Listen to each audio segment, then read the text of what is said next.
qui est interdit. Hop.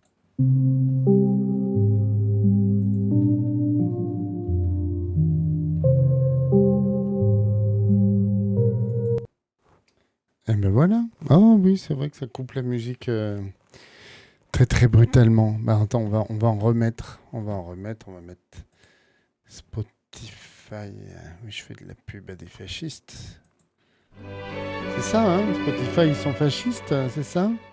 Mais tout le monde est fasciste. De toute façon, Meta est fasciste. X est fasciste, n'en parlons pas. Voilà, tout le monde est fasciste maintenant. Alors, si on peut plus utiliser les trucs des fascistes, oui. Alors, ce que je dis est très très inquiétant. C'est vrai, très très inquiétant, mais c'est vrai.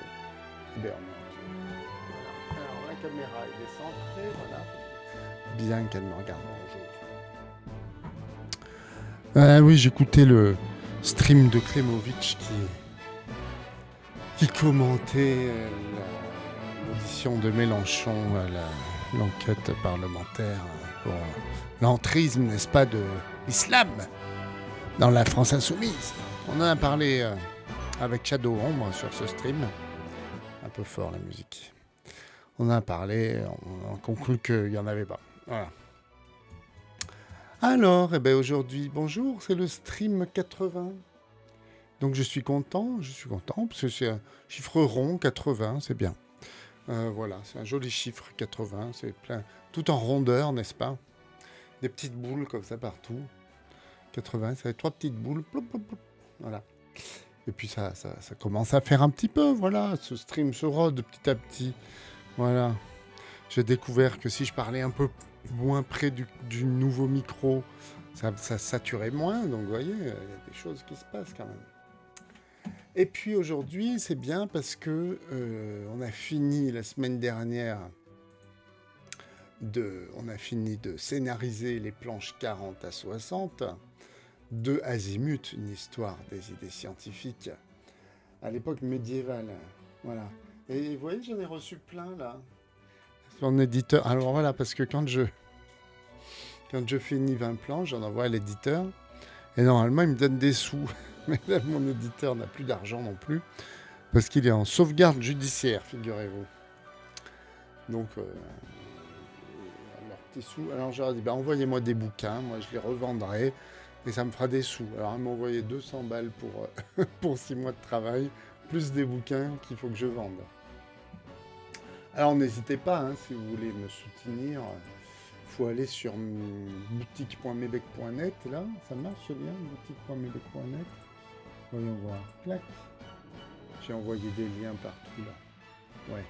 Sur les réseaux sociaux, boutique.mebec.net, puis vous cliquez sur le bouquin que vous voulez. Et puis, voilà, vous pouvez en acheter, et puis je vous les envoie dédicacés. Et justement, comme ce stream est bien fait, aujourd'hui, on va faire des dédicaces, voilà. Alors, je sais pas qui est dans le stream, mais dans le chat, mais si vous avez... je vais annoncer pour qui je vais faire la dédicace. Si c'est pour vous et que vous voulez la surprise, vous me le dites. Et puis je le fais pas. Je le ferai en cachette. Hop, voyons voir. Oui, ça c'est mes livres, hein, voilà. Eureka, c'est celui-là, le dernier. Citra et Shamira, une histoire d'une jeune fille qui est partie faire le djihad en Syrie, figurez-vous, et qui a eu quelques problèmes. Un témoignage qui m'a été fourni par Séraphin Alava, qui était un universitaire à la retraite maintenant, mais qui s'occupe d'une association d'éducation populaire, très bien. Cosmo Bacchus, c'est ma fameuse histoire des anthroposophes et de la biodynamie, et donc j'ai fait ma fameuse enquête de 5 ans sur la biodynamie.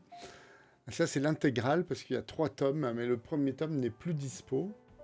Vous avez les 2 et 3 qui sont là. Mais si vous m'achetez les 2 et 3, parce que j'en ai plein de 2 et 3, donc n'hésitez pas à les commander. Je vous envoie le tome 1 en fichier PDF. Voilà. Comme ça, vous avez l'intégrale.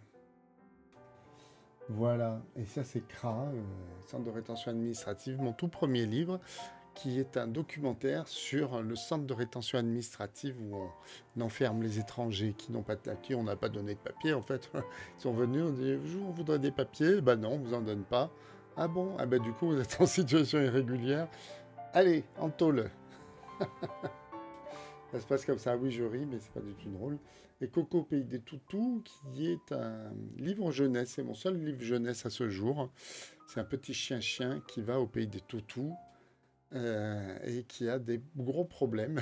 On l'enferme dans un centre de rétention. Voilà. Alors aujourd'hui, on va faire des dédicaces. Mais on va peut-être pas... Moi, je sais pas si on va faire tout le stream en dédicace. Voilà. Alors normalement, le lundi, je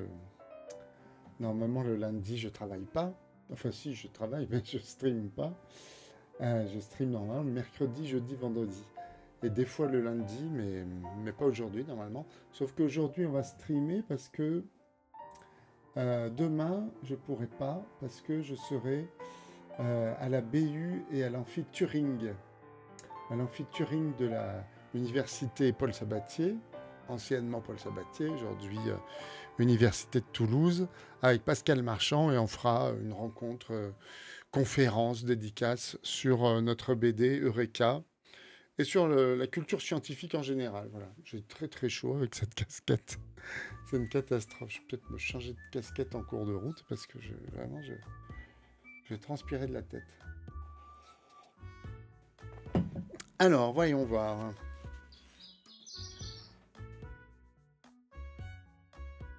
Et salut Marika Junistrom. Voilà, alors j'ai fait ma petite pub. Donc là, j'étais en train de montrer que demain, je serai...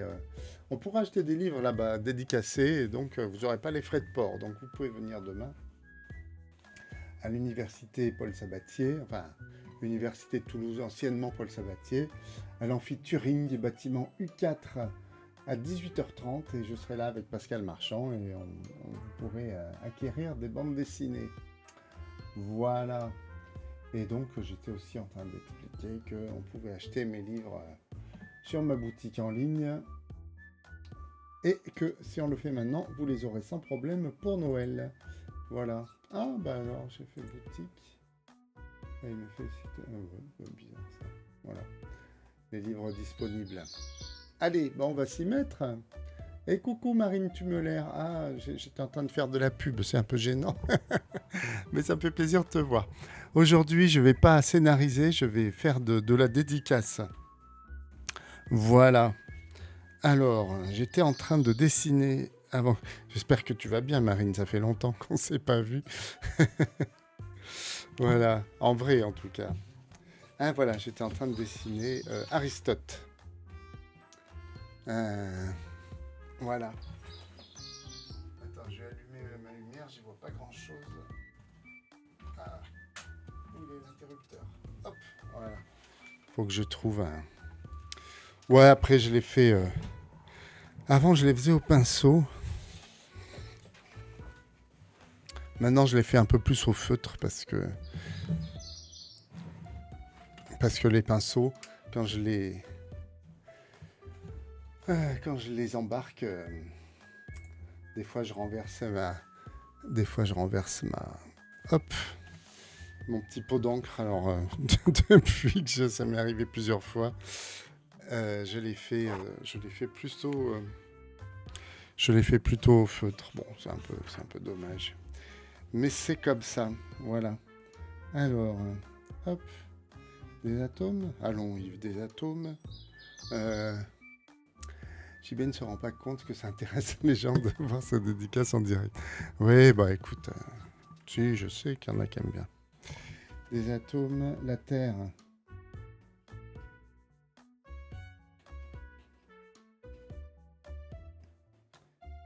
Qui tourne.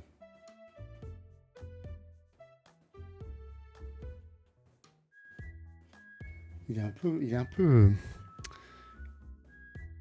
peu épais autour du soleil. Baliverne. Voilà, c'est Aristote. Parce qu'Aristote, effectivement, il était persuadé que que tout le cosmos tournait autour de la Terre, hein. Il n'était pas très... Alors qu'il y avait des théories héliocentriques qui commençaient à voir le jour un peu après son époque, mais lui, il était tellement persuadé que c'était... Ah, celui-là aussi, ah, ils sont bien épais, mes feutres. Il faut dire que je les utilise pas très souvent. Ça faisait longtemps que j'avais plus fait de dédicaces, à vrai dire, parce que j'avais plus de livres. Et que... On va prendre celui-là. Hop. Allez. Ah voilà, celui-là, j'aime mieux.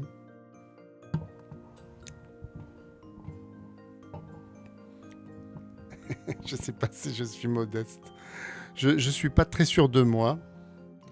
Mais dans le fond, je crois que j'ai un ego surdimensionné. Mais comme je suis pas très voilà, arrogant, ça se voit pas. Alors j'ai mon micro là qui est insupportable, qui tombe. Hop, hop.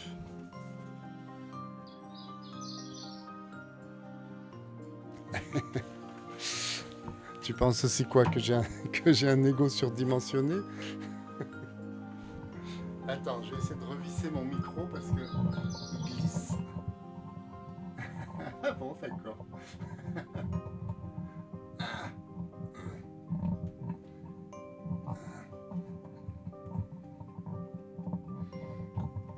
Est-ce que ça tient? Ça tient?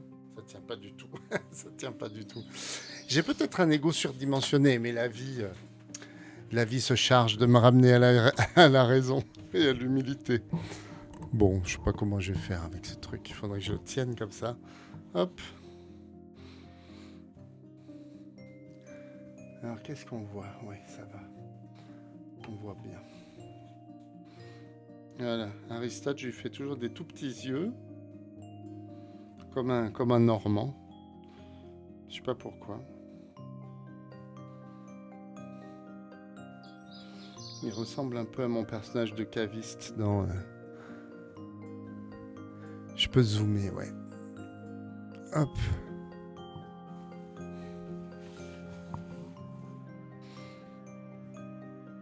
Mon personnage de caviste dans Cosmo Bacchus, il avait aussi des tout petits yeux.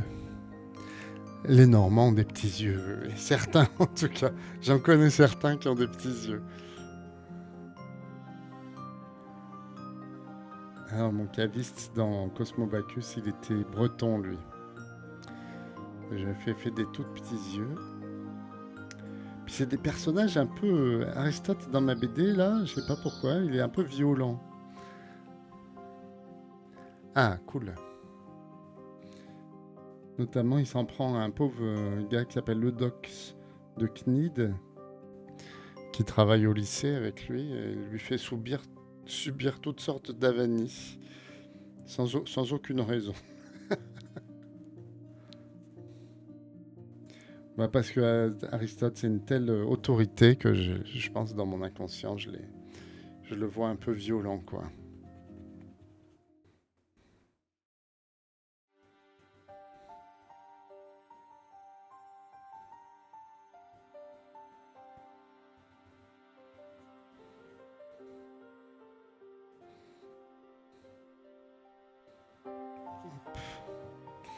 Alors, la barbe, des petits frisottis.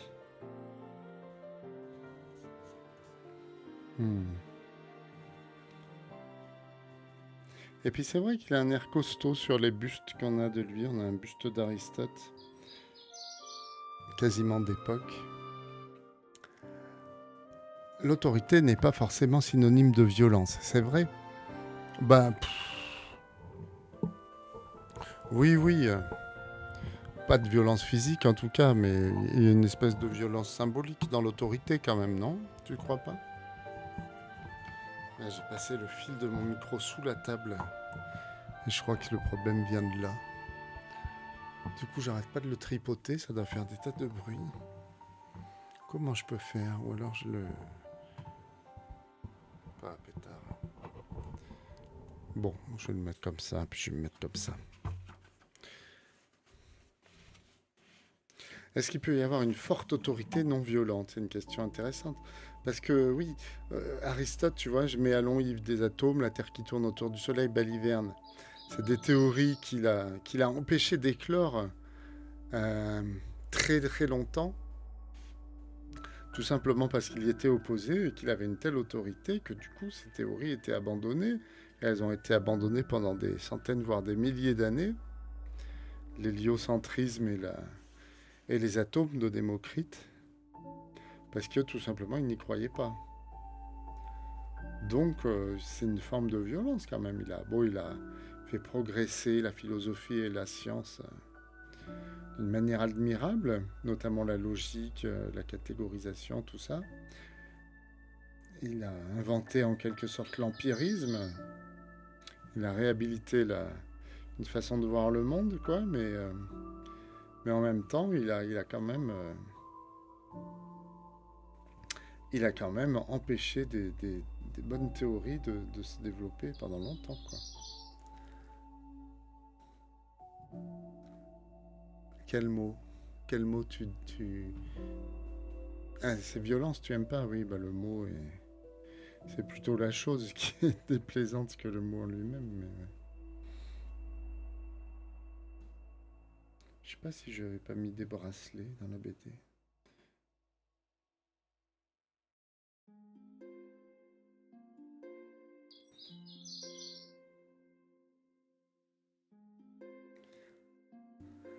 Alors, l'autorité n'est pas forcément une forme de violence. Force tranquille plutôt que violence, je déteste ce mot. Oui, violence donc. Ouais.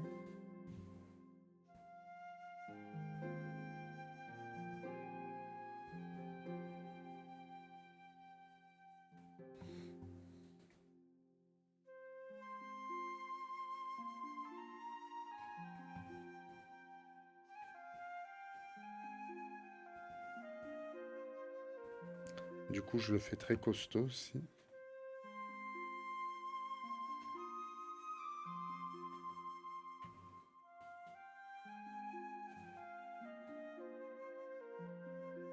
Voilà. Alors...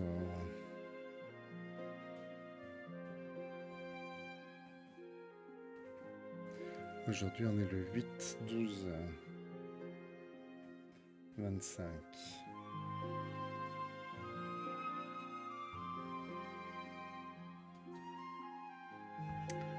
On va faire un peu de couleur, mais moi j'ai qu'une couleur, c'est le bleu. Dans cette BD, donc par un souci de cohérence. Ah, il faut que je note que c'est Aristote aussi.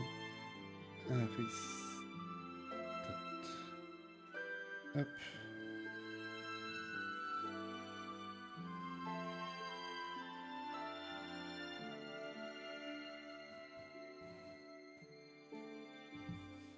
Ah oui, souvent je fais un drap là, comme ça.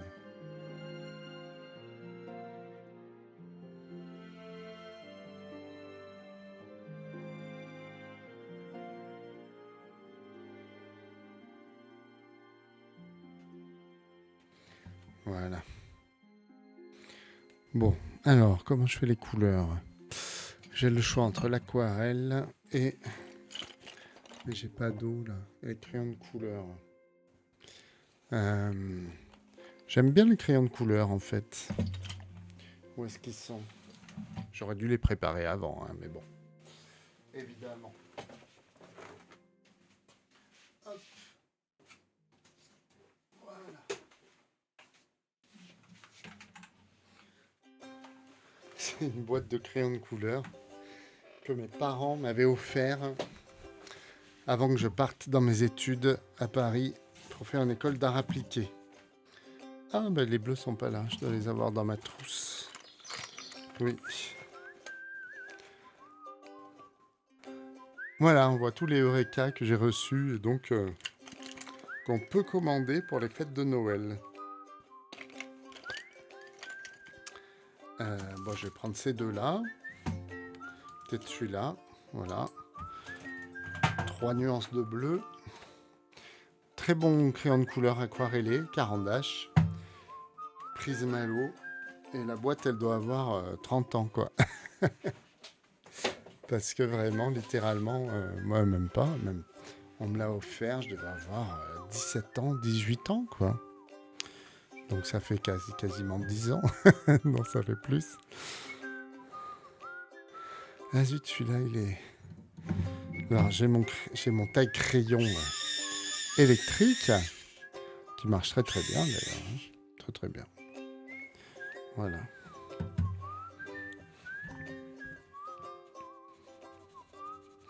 Alors moi, j'aime bien faire des tas de petits traits brouillons. En fait, je suis quelqu'un qui a l'air très calme. Je crois que je suis fondamentalement un peu nerveux, tu vois. Et du coup, j'aime bien faire des tas de traits comme ça, très... Voilà.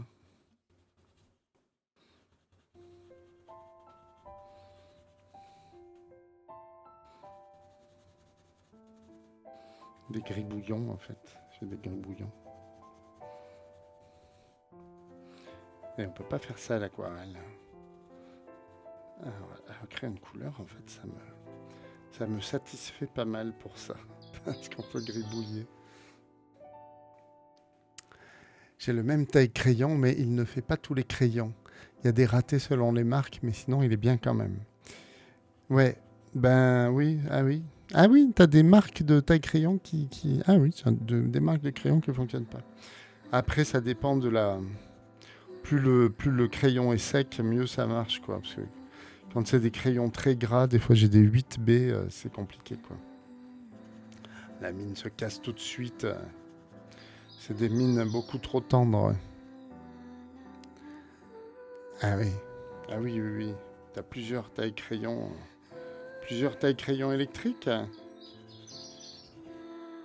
Et sinon, tu tailles au cutter. Oui, oui, oui. C'est pas mal, mais je trouve ça très fatigant de tailler au cutter. Si tu vois, j'ai un gros cutter sur ma table, là. Des fois, je taille avec, mais... Souvent, c'est quand je suis énervé, ça. Voilà.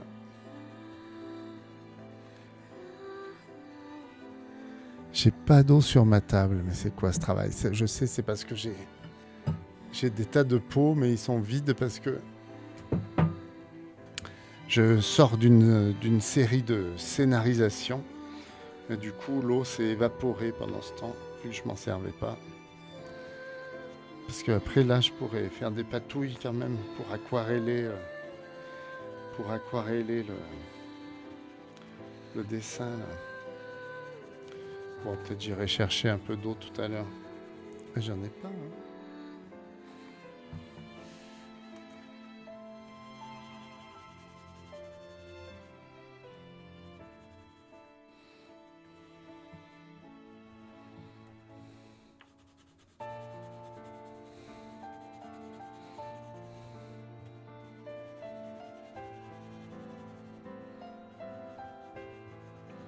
Hop.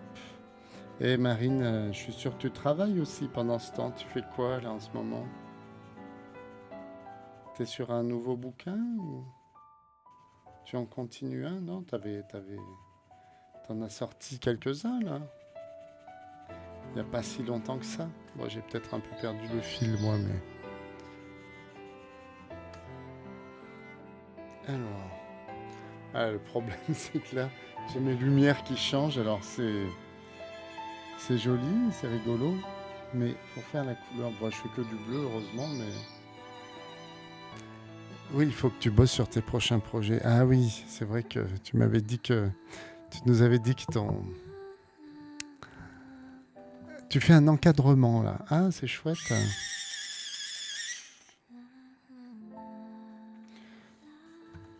C'est-à-dire, tu trouves des bouts de bois et tu fais un cadre avec ou tu...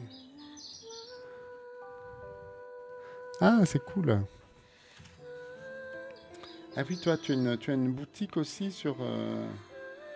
Tu as une boutique en ligne? Comment ça marche? Mon livre Pelage d'An, très, très joli livre. Un petit chat tout noir, c'est ça, hein?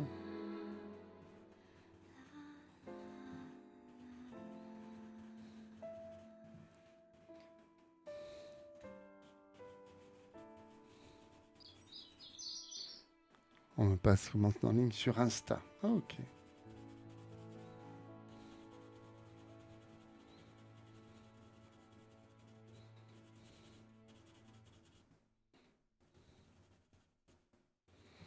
Ouais, moi, j'ai jamais de commande sur Insta. Bon, faut dire, j'ai une boutique, mais... Ou alors pendant mes marchés de l'art ou salon du... Ah oui! Ah oui, c'est vrai que tu fais des marchés, toi. Oui, oui, c'est vrai que tu fais de l'auto-édition. Pelage d'encre, c'est de l'auto-édition, c'est ça?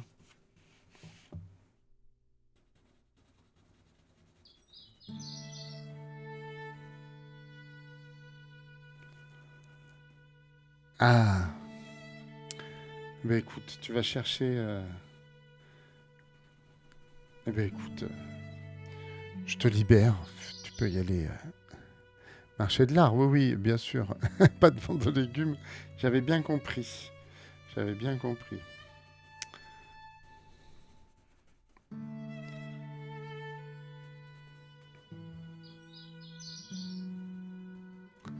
Eh ben, bonne école alors.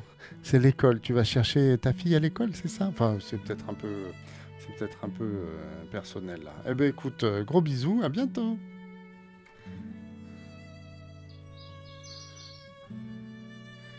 Eh ben, tu lui feras la bise. Enfin, elle me connaît pas, mais voilà. À plus tard. Bon, bah écoute, voilà. Ouais, les couleurs, comme ça, une couleur, c'est bien. Ça permet de discuter vraiment tranquillement pendant ce temps. Allons éviter les atomes, là. Balavian, JB, mais ben, j'ai rien oublié. Il y a le nom du dédicataire, il y a mon nom à moi. Des fois, j'oublie de signer moi-même. Ce qui est dommage, faut le dire quand même.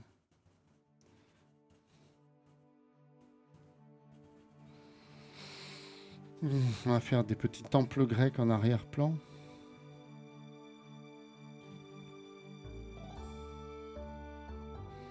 Ça mange pas de pain, un petit temple grec. Hop, hop, hop, hop, hop. Je sais plus comment s'appellent toutes ces parties des temples grecs, j'ai oublié.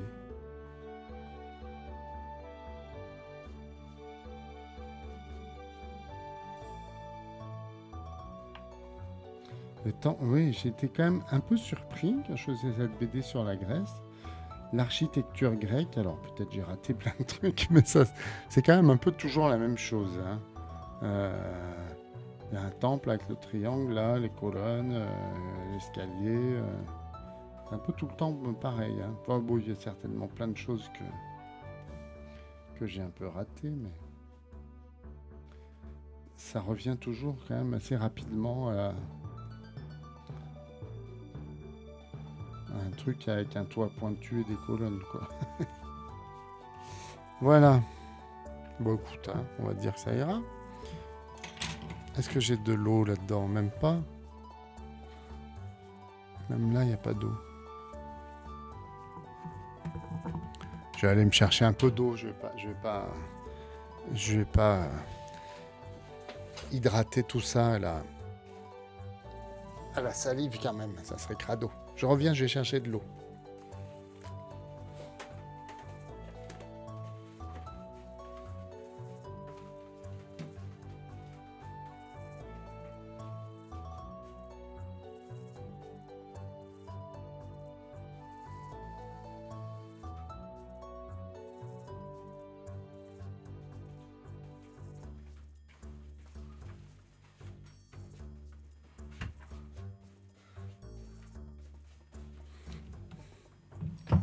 Oula. Voilà, me revoilà. Ah, qu'est-ce qui se passe? C'est ma pile. Ah oui, mais j'avais prévu le coup. J'en avais pris une. Je sais plus où je l'ai mise.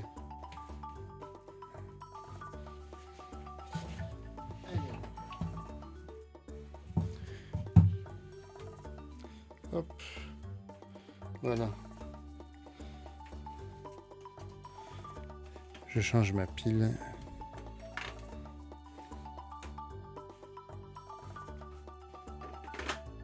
Voilà. On est reparti pour 4 heures d'autonomie et de franche rigolade. Voilà. Alors, Je vais peut-être écouter un truc parce que...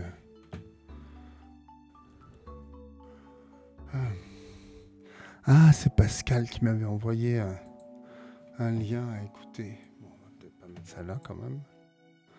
Voyons voir. Non, c'était sur Signal. Pascal, il me parle sur Signal. Ah là, c'est embêtant, ça vient toujours sur le mauvais écran. Hop, on n'est pas à Paris.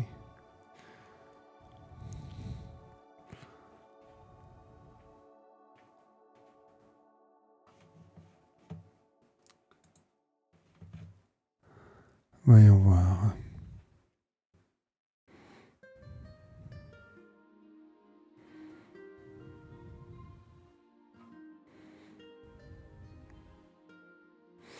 Non.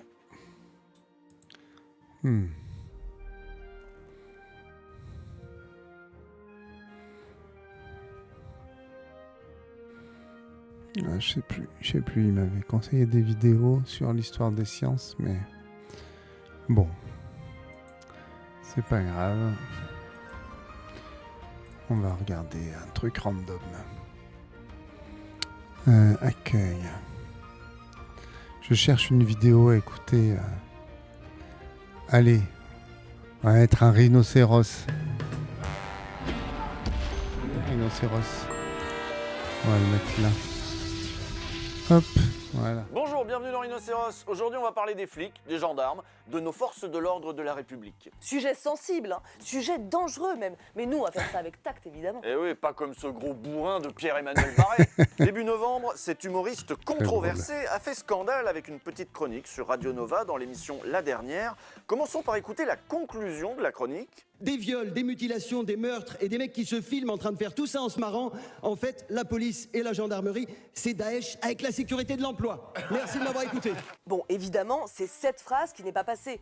La comparaison avec Daesh a fait bondir notre ministre de l'Intérieur, Laurent Nunez, qui a annoncé porter plainte contre Pierre-Emmanuel Barré. Et alors, étonnamment, Radio Nova l'a soutenu et a même dénoncé une atteinte à la liberté d'expression. Oui, ils ont fait un petit C'est pas communiqué Charlie. qui disait « La liberté d'expression suppose d'accepter la satire, la caricature et la critique. Elle protège un droit Exactement. fondamental parce qu'une société libre Viva n'a rien à Pigasse. craindre de rire. » Alors je peux vous dire qu'à France Inter, ça se serait pas passé comme ça. Hein. Adèle Badrette, elle aurait exigé des excuses publiques et elle l'aurait quand même viré après. Et elle aurait porté plainte même. Il faut dire que dans les grands médias, s'il y a bien un sujet sensible, c'est bien celui-là. Et là, Pierre-Emmanuel Barré y était allé à fond tout le long de la chronique. Je vous propose d'ailleurs, innocemment, qu'on en écoute quelques extraits pour bien voir de quoi on parle. Ça va, tout le monde va bien? Personne n'a été violé par la police aujourd'hui? Je demande juste, il Bah semblerait voilà. que ce soit des choses qui arrivent. Oui, parce qu'avant de faire la comparaison avec Et voilà. Daesh, Pierre-Emmanuel Barré avait évoqué des faits, beaucoup de faits, dont certains qui avaient été assez peu évoqués dans les grands médias. Voilà, ça c'est pour Yves. On va faire le suivant. Hop. Alors, le suivant, c'est pas pour Yves, évidemment. C'est pour qui? Alors, voyons, si j'ouvre là, est-ce qu'il va m'ouvrir mes mails en plein écran devant tout le monde? Ou pas? Alors, non.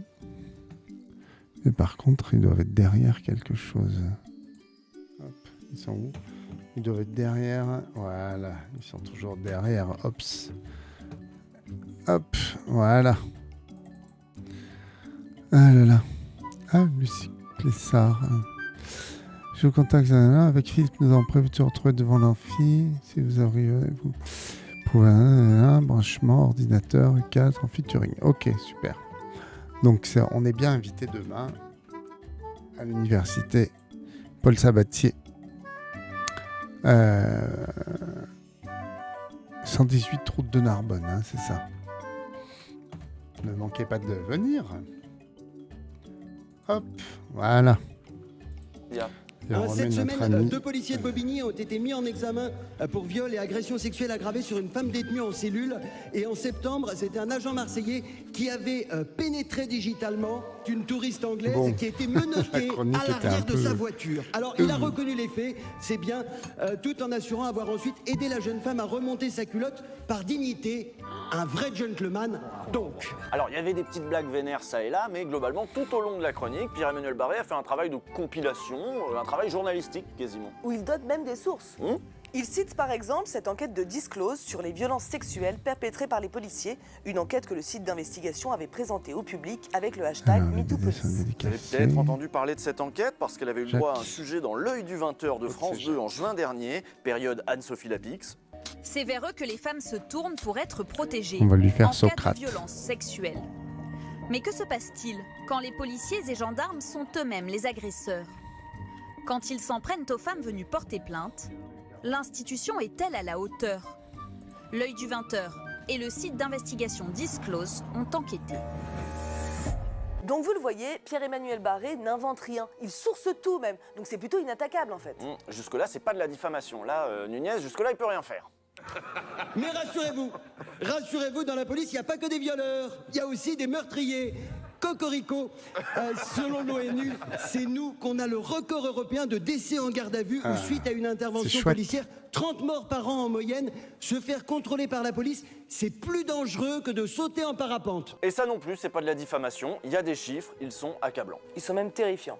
En utilisant des données venant du ministère de la Justice, le site Rapport de Force a produit ce graphique qui montre une explosion du nombre d'affaires ouvertes pour violence par une personne dépositaire de l'autorité publique, notamment à partir de 2019. D'ailleurs, le site note aussi que le nombre d'enquêteurs de l'IGPN a baissé depuis 10 ans. Autant vous dire que si on voulait organiser l'impunité, on ne s'y prendrait pas autrement. Alors c'est toujours difficile de manier les chiffres autour des violences policières parce qu'évidemment c'est pas le ministère de l'Intérieur qui va vous dire chaque année combien il a compté de morts suspectes dans les commissariats, de morts après un contrôle de police. C'est pas lui qui va vous faire la liste des yeux crevés, des mains arrachées, des patates dans la gueule pas justifiées. Évidemment, vous voyez où on veut en venir. Pour que le public soit informé, on a besoin de médias qui traitent cette question. Voilà, et qui mettent un peu sous pression les politiques. Le site Basta, par exemple, a fait ce travail au long cours et a sorti un article au moment des 20 ans de la mort de Ziad Ebouna. On vous les cite. En 20 ans, le nombre annuel de décès imputables directement ou indirectement aux forces de l'ordre a plus que doublé, d'après le recensement exhaustif que mène Basta. Dans les années 2000, entre 10 et 20 morts par an, plus d'une vingtaine chaque année la décennie suivante, et depuis 2020, le cap de la 50aine de décès annuels a été franchi, jusqu'à un funeste record de plus de 65 décès en 2024. Les 30 morts par an dont parle Pierre-Emmanuel Barré dans sa chronique, c'est une moyenne. En vérité, ces dernières années, ce chiffre ne fait qu'augmenter. Jetez un œil à ce graphique produit par Basta. En 2005, moins de 10 morts. En 2024, 65 décès à la suite d'un contrôle de police. 65. Et là, je vous pose la question. Est-ce que vous connaissiez ces chiffres? Est-ce que vous saviez qu'on en était là? Vous saviez que ça a augmenté à ce point? Vous en aviez été informé? Non, parce que c'est un vrai sujet quand même. Ce serait peut-être temps d'en parler, non? On peut en parler quand même. Il y en a qui ont essayé d'en parler. Le journaliste David Dufresne, par exemple, a essayé d'alerter ses collègues des grands médias après le mouvement des Gilets jaunes. Le sujet a un peu pris à ce moment-là, d'ailleurs. David a été invité, par exemple, à C'est à vous. Les policiers ne font que se défendre, dit Christophe Castaner, David Dufresne. Et c'est vrai que là, on aurait pu faire un florilège aussi d'images de policiers attaqués et violemment attaqués par des émeutiers. C'est là où... Alors évidemment, il y a un contexte, Oui, et le boulot des journalistes, c'est de rappeler le contexte. Voilà, si les flics sortent de la légalité, c'est parce qu'il y a un contexte. Ah oui, ils ont le droit de sortir du droit, parce qu'il y a un contexte. Tant qu'il y a un contexte... Ce passage à C'est à vous, c'était en 2019. Mais en 2020, David Dufresne a été réinvité parce qu'il sortait son film « Un pays qui se tient sage ». Seulement, pas de bol, il y avait encore Patrick Cohen. L'État est violent, la réponse est violente. Vous montrez abondamment, et c'est l'objet de votre film, les images de la réponse et des violences policières.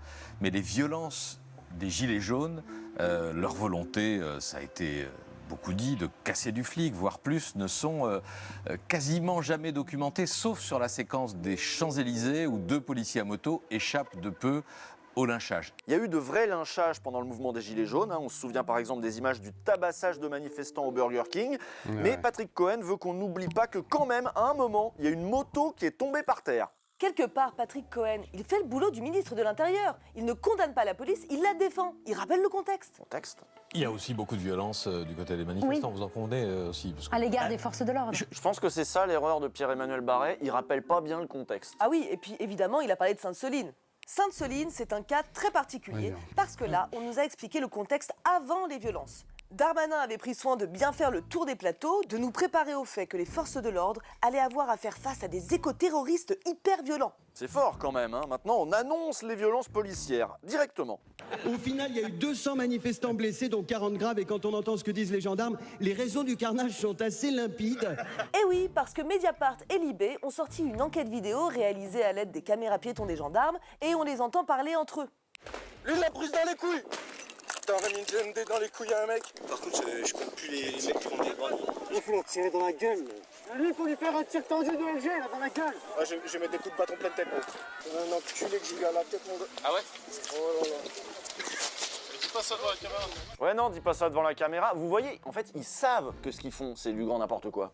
Et nous aussi, on a vu que c'était n'importe quoi. Bien avant les images des caméras piétons, on avait vu les images de complément d'enquête, juste après la bataille de Sainte-Soline. Par contre, dans ce reportage, on voit des gendarmes qui savent qu'ils vont passer à la télé. Et vous continuez à effectuer des tirs de dispersion.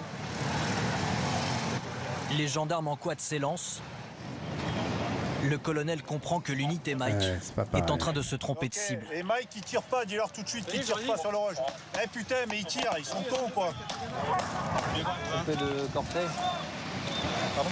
C'était pas le bon cortège. Sans commentaire.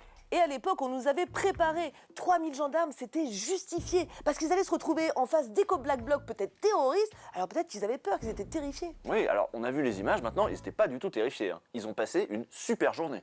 Lui, si je le chope, je le tue, quoi. T'en crèves 2-3, ça calme. Ouais.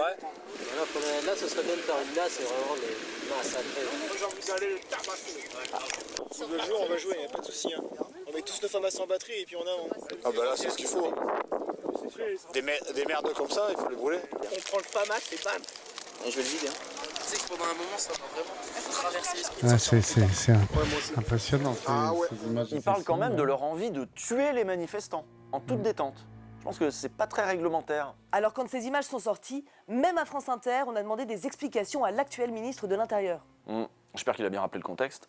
Je ne compte plus les mecs qu'on a éborgnés, faut qu'on les tue, entendu également, et des tirs tendus assumés et annoncés de grenades lacrymogènes, des tirs tendus qui sont interdits. Comme premier flic de France, Laurent Nunez, elles vous ont fait honte, ces images ? D'abord, je rappelle le contexte, Benjamin Duhamel. Je rappelle toujours, moi, le contexte. On était dans une manifestation interdite où il y a eu énormément de violence. Oui. Non, c'est vrai, il rappelle toujours le contexte, c'est vrai, comme Patrick Cohen. Et comme Alain Marchal aussi. BFM TV était revenu sur la mort à Marseille en 2023 de Mohamed Bendriss, tué selon les expertises par un tir de LBD pendant les révoltes urbaines qui faisaient suite à la mort de Naël. Mohamed ne présentait aucun danger, il était sans armes, il passait par là et il est mort. Arié Halimi était l'avocat de sa famille. Je reviens vers vous, maître Halimi. Vous entendez, il faut contextualiser, tenir compte de la situation de tension dans laquelle nous étions tous ces jours-ci. C'est ce qu'explique le policier à l'instant. Oui, bien sûr, je sais, c'est le discours traditionnel des syndicats de police, c'est le discours traditionnel du ministère public, du procureur de la République. C'est le discours traditionnel pour essayer de justifier la mort. Bah oui, voilà, c'est ça, c'est juste ça, quoi. Tous ces discours sont là pour justifier des violences et des morts, et ces discours, ils sont omniprésents toute l'année sur les plateaux télé.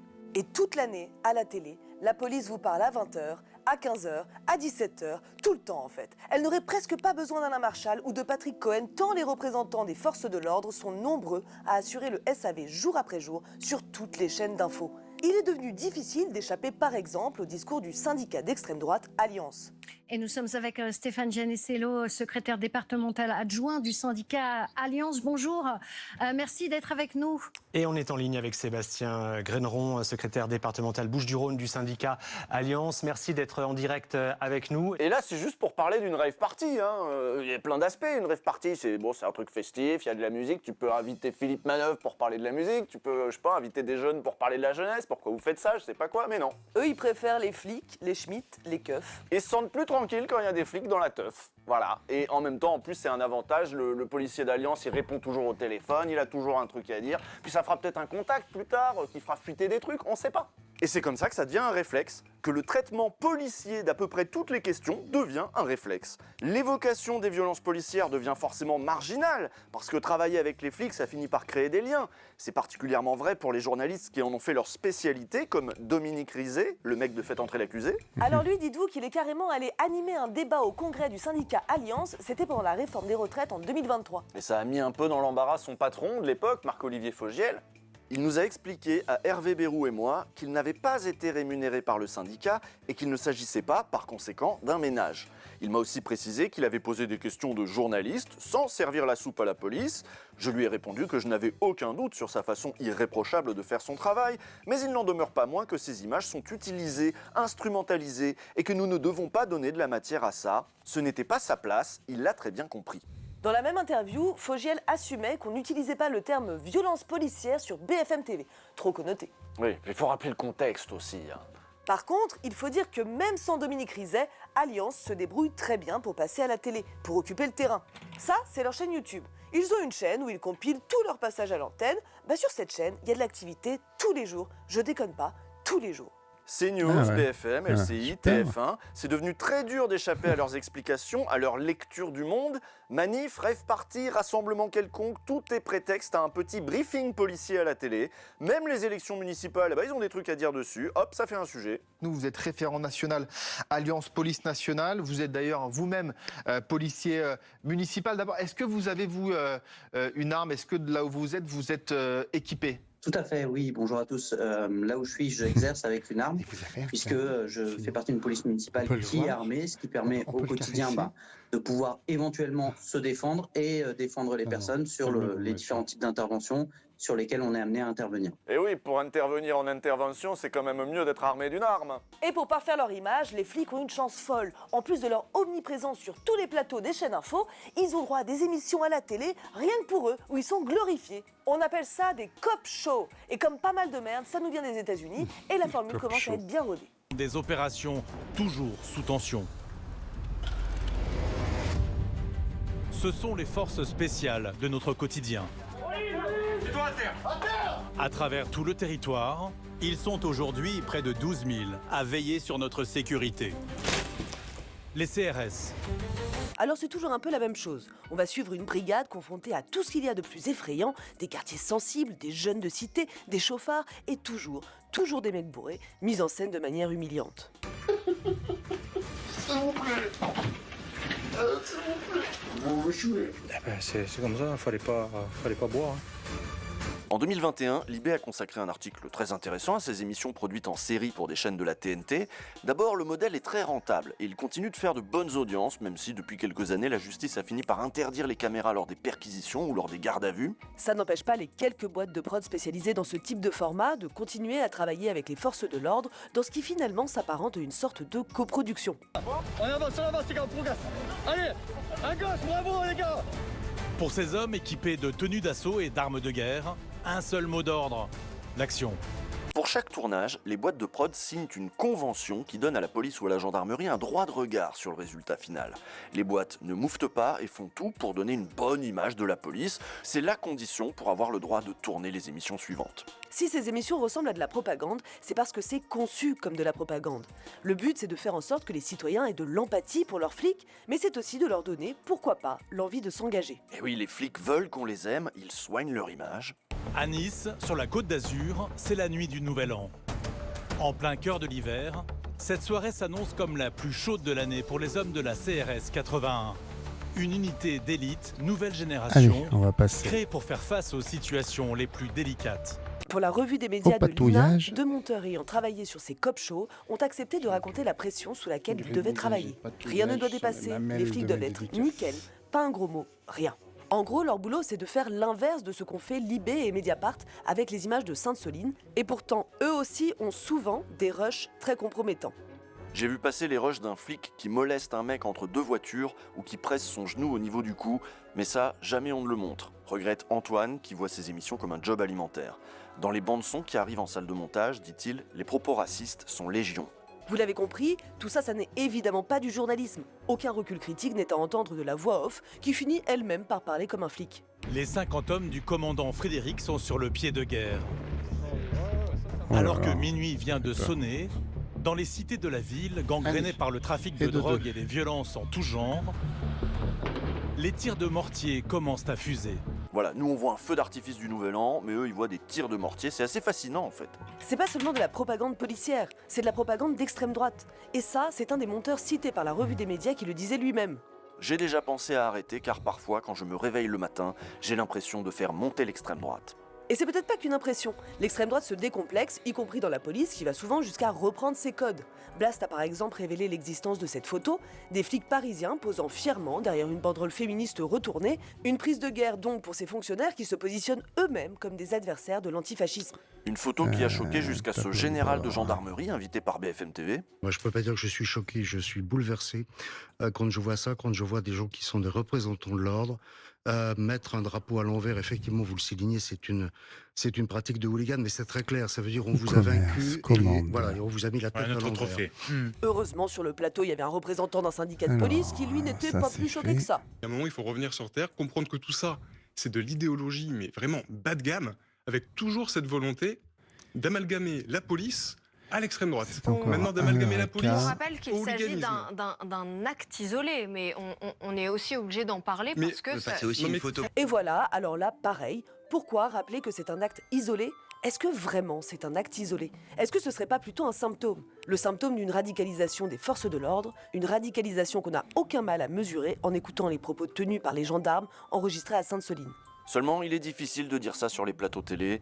Les images de Sainte-Soline, par exemple, elles ont été rapidement oubliées. On est vite passé à autre chose, au narcotrafic, aux commémorations du 13 novembre. Autant de sujets, autant de contextes plus valorisants pour les polices et les gendarmeries. Toute l'année consacre une énergie folle à soigner son image. Mais juste comme ça, on va terminer en vous remontrant ce graphique que les grands médias n'ont pas relayé. On a un problème avec les forces de l'ordre, leur violence, leur impunité et leur radicalisation. Un vrai problème qui devrait faire les gros titres. Voilà, et déjà, sur les plateaux, si les journalistes faisaient le quart du travail journalistique qu'a fait Pierre-Emmanuel Barré pour sa petite chronique sur Nova, on avancerait déjà un petit peu, hein.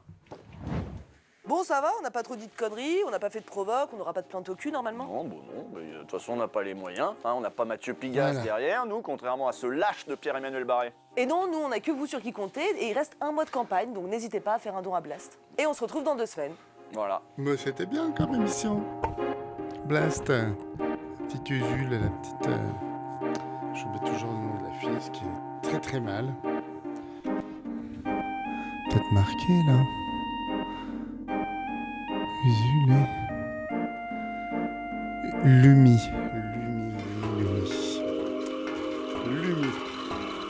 Alors, mais qu'est-ce que j'ai chaud. J'ai chaud. Je vais changer de casquette. Je change de casquette.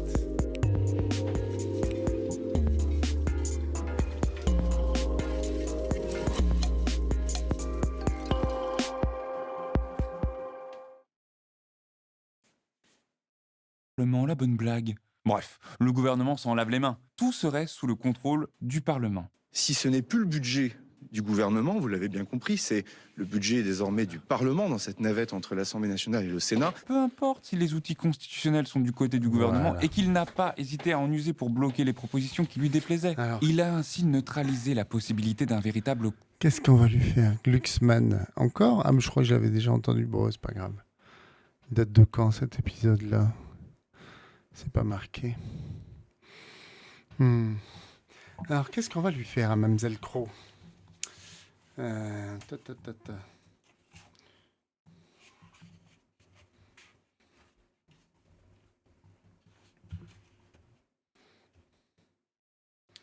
Voyons, j'ai pas beaucoup de femmes. J'ai... Comment elle s'appelle ? Je sais même pas si je l'ai mise là, parmi la frise. Non, j'ai pas dû la mettre là.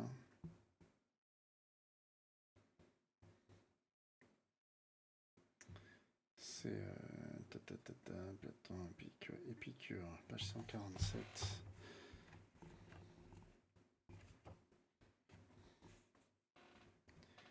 Ah ouais. Agnodis d'Athènes. Je fais ça ? Allez.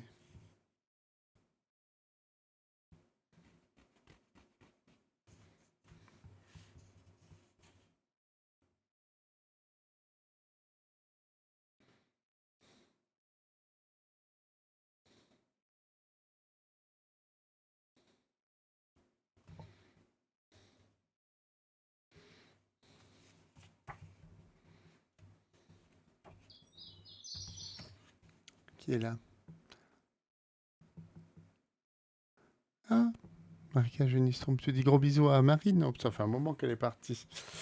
Alors, je réfléchis à ce que je fais comme dédicace. Compromis fabriqué par le vote des parlementaires. Pour se donner plus de temps, les parlementaires envisagent de faire comme l'an dernier et de recourir à la loi spéciale. Je lui ai déjà dit, ça va se terminer sur une loi spéciale, à mon avis, sauf s'ils ressortent le 49.3 ou les ordonnances, parce qu'on ne se remet pas d'un 481. Voilà. Match aller, 481, au retour, ça ne marche pas.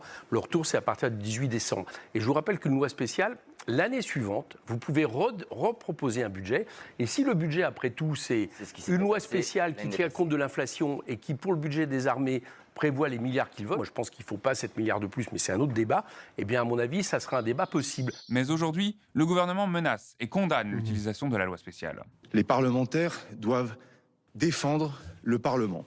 Et il y a quelque chose d'assez stupéfiant au fond de voir certains parlementaires, certaines forces politiques parler déjà de loi spéciale, d'échecs, d'ordonnances, au moment où le Parlement peut se saisir justement de cette responsabilité historique pour donner un budget à la nation. Le gouvernement ne peut pas tout avoir. D'un côté, dire que le Parlement fait ce qu'il veut et qu'il faut qu'il trouve un compromis, et de l'autre, lui interdire l'utilisation des procédures budgétaires spéciales pour se donner plus de temps pour trouver des compromis. Tous ces discours sont là pour cacher le fait que le gouvernement ne parvient pas à contrôler l'Assemblée, y compris ses propres troupes. No, I don't know what I'm doing. I'm so fucked here.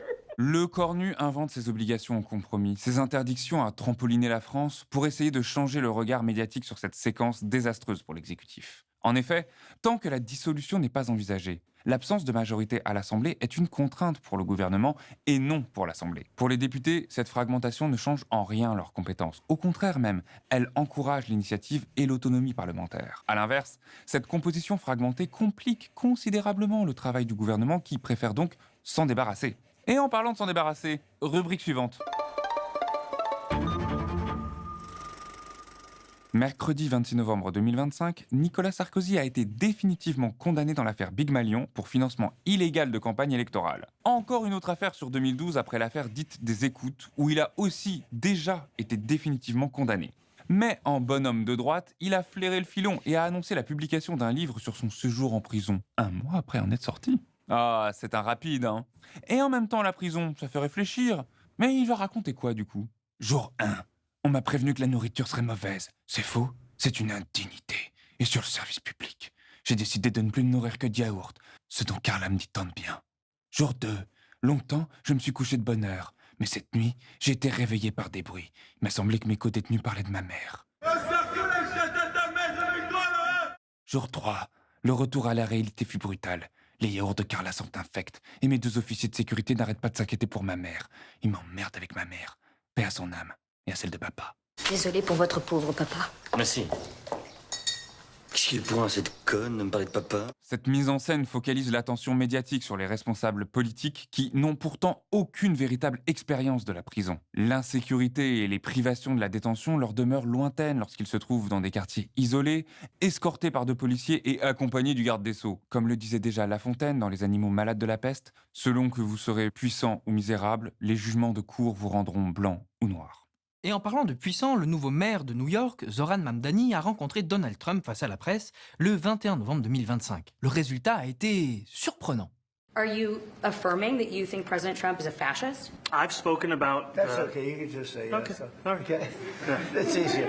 It's easier than explaining it. I don't mind. Ah ouais d'accord, bon on sait plus trop s'il faut rigoler de sa clairvoyance ou en pleurer, mais en tous les cas il a fait copain-copain avec Mamdani, le même qu'il avait qualifié de dangereux communiste. I think you're going to have hopefully a really great mayor. The better he does, the happier I am, I will say. There's no difference in party, there's no difference in anything, and we're going to be helping him to make everybody's dream come true, having a strong and very safe New York, and congratulations, Mr. Mayor. Thank you, Mr. President. Thank you. I appreciate it. Please.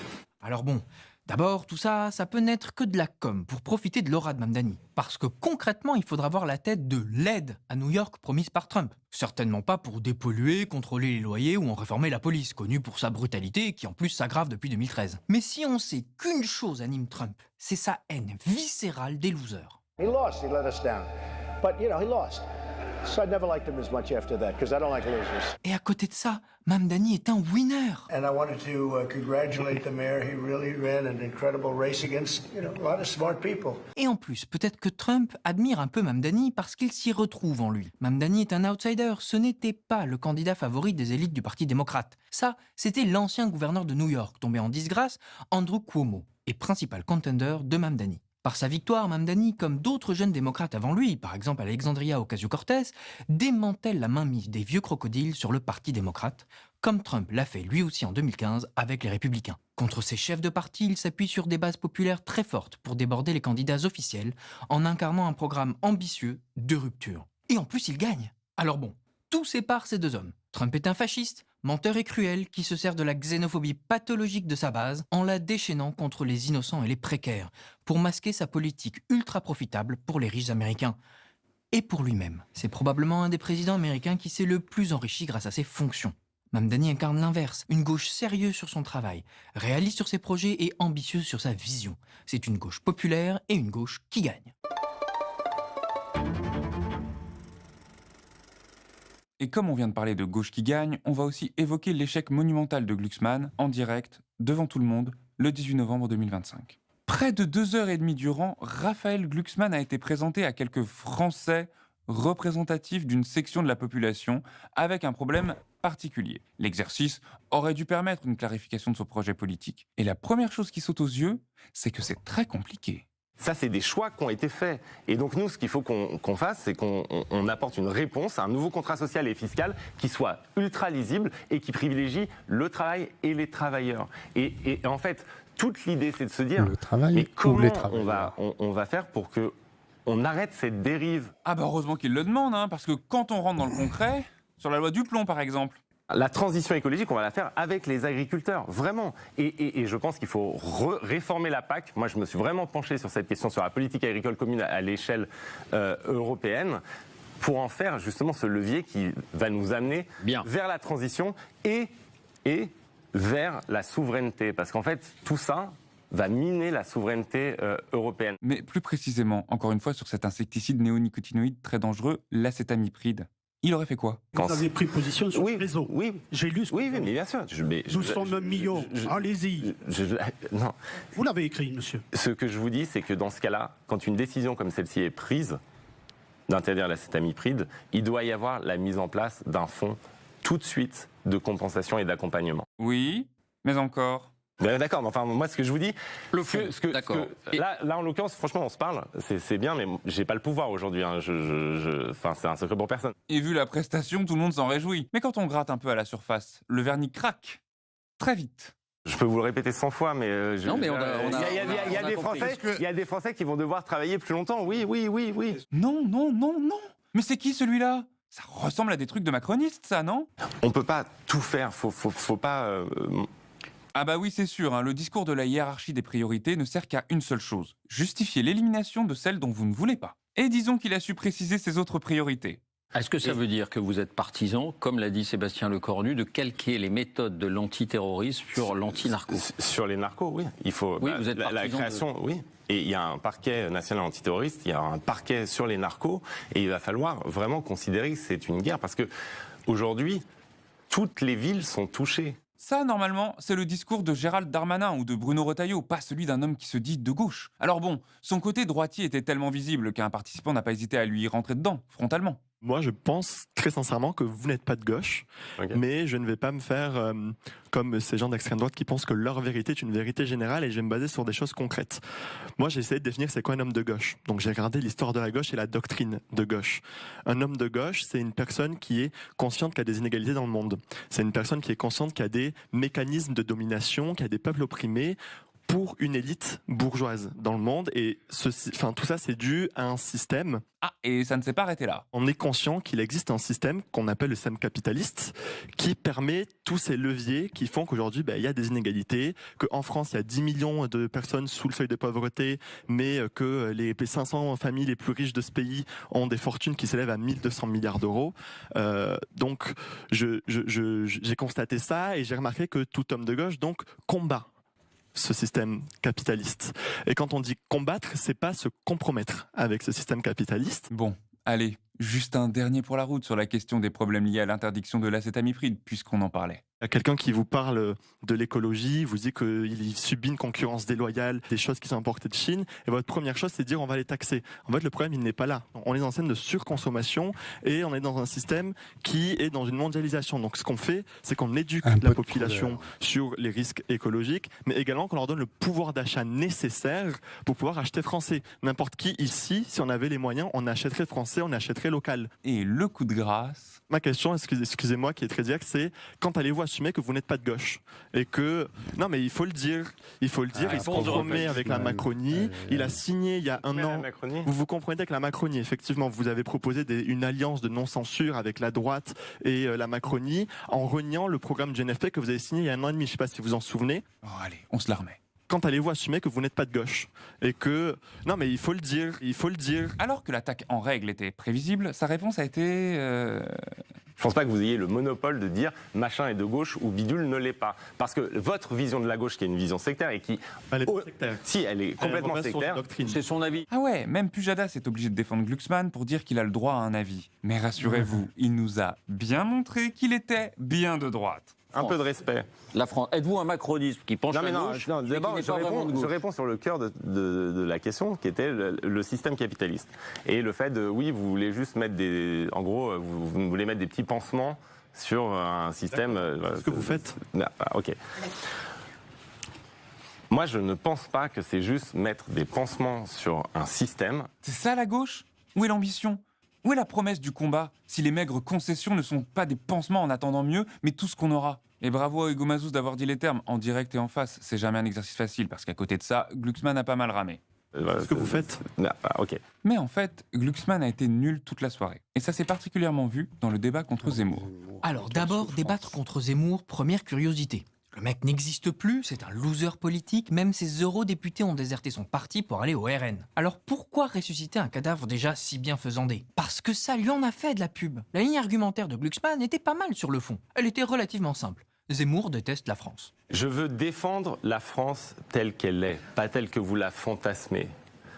Vous fantasmez une France qui n'a en fait quasiment jamais existé. Vous êtes totalement écœuré à chaque fois que la France rayonne. Le dernier exemple, 85% des Français qui admirent le fait qu'on accueille la terre entière pour faire les Jeux Olympiques, qu'on a une cérémonie d'ouverture, vous trouvez ça écœurant, abject. À chaque fois que cette France-là réussit, parce qu'elle ne correspond pas à vos fantasmes, cela vous dégoûte. En gros, Zemmour projette sur la France sa vision malade de la société dont il rêve. Mais en réalité, la France, la vraie, celle historiquement riche et complexe, Zemmour ne l'aimerait pas. L'argument sur le fond, pourquoi pas? Et Glucksmann a même avancé un coup qui semblait décisif. Vous savez à qui vous m'avez fait penser quand j'ai lu ça?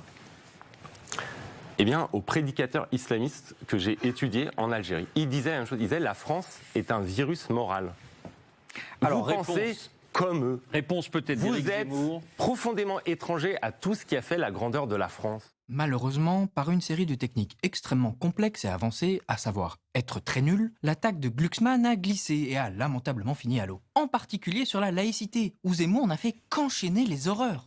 La dame qui était voilée, là, avec le hijab. Qui est toujours là. Qui est toujours là. Bonjour, madame. Elle l'est toujours. Sous la Troisième République, cette dame n'aurait pas eu le droit de sortir avec son hijab. Et n'aurait pas eu le droit non plus de travailler. Parce que je vous dis, c'est ça la République. Cette dame n'aurait pas eu le droit de sortir de la rue, mais... La République, c'est l'assimilation. Chacun son tour. Ça veut dire que dans la République, monsieur Glucksmann, excusez-moi, dans la République, les religions n'ont pas le droit de s'afficher dans l'espace public. C'est d'une violence inouïe. Mais Glucksmann s'embourbe, ne répond pas vraiment, fait des grandes phrases très creuses, et pendant ce temps, Zemmour assène ses horreurs. La laïcité... Mais ça ne m'étonne pas que vous ne la compreniez pas, la laïcité, en fait. C'est vous qui la comprenez. Mais non, mais non, mais non, mais non, mais non, mais non. Bon, Zemmour, il savait déjà que le match était plié. Et on se demande, mais il est où, là, Glucksmann? Sur quelle planète? Là, on parle de laïcité. Zemmour enchaîne les contre-vérités, faut réagir. Même Pujadas est tellement gêné qu'il intervient. Il n'aurait pas eu la police, cette dame n'aurait même pas osé. Mais Il y avait des religieuses dans la rue sous la Troisième République. C'est des professionnels de la religion, mais c'est le christianisme. Le christianisme, comme je le dis dans mon livre, a fait la France. Ce n'est pas le cas de l'islam. Glucksmann a tellement peu de charisme que Zemmour se met à débattre avec Pujadas en l'ignorant complètement. Le truc est tellement énorme que tout homme politique de gauche devrait pouvoir répondre à ses propos abjects. Monsieur Zemmour, ce que vous avancez est faux et chacun peut le vérifier. La loi de 1905 est limpide. L'article 1 garantit la liberté de conscience et de culte. L'article 2 interdit à la République de reconnaître un culte. Vous invoquez la laïcité, mais vous en défendez l'exact contraire. Votre seul objectif ce soir semble être de terroriser les musulmans de France. Et Zemmour ne se cachait même plus. Pour lui, la bonne solution, c'était l'assimilation, y compris avec la force. Bref, la purification ethno-culturelle.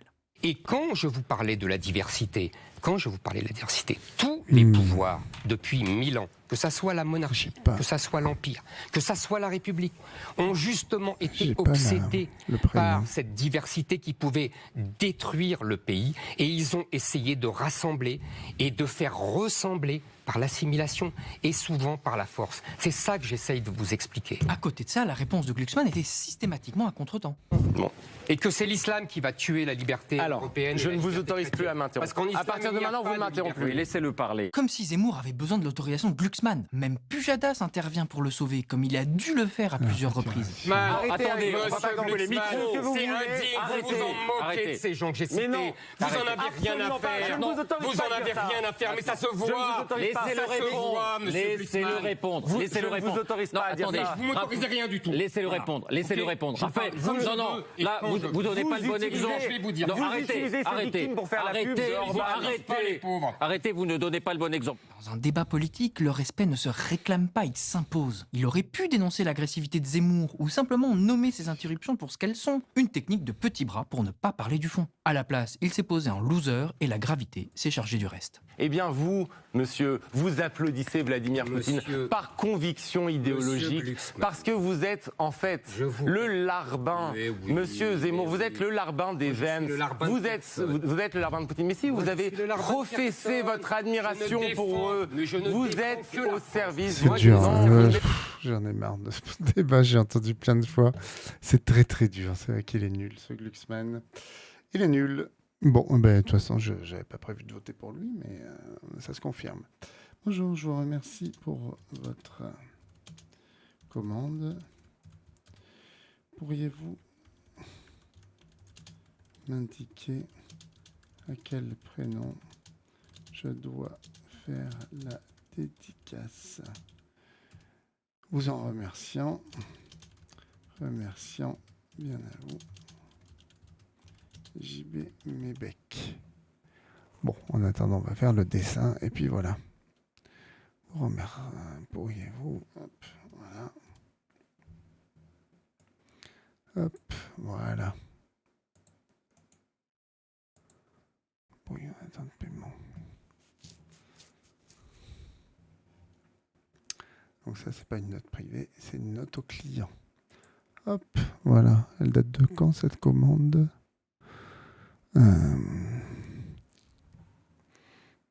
Payer le 1er décembre. Ah, ouais, une semaine quand même. Ok. Un détail des frais. Ok, et là, j'ai pas le prénom, hein, on est d'accord. Faut que je mette faut que je mette le champ du prénom en obligatoire, sinon... Ne défendez pas la France, je n'ai pas été nommé par un autre président. On va pas repartir au service. Monsieur Glucksmann, vous n'êtes pas au Allez, je vais chercher un Cosmovac.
Je vérifie un truc. Hop.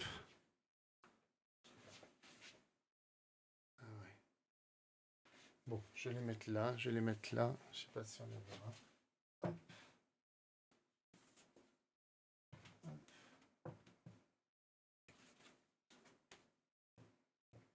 Hop. Voilà. Et voilà.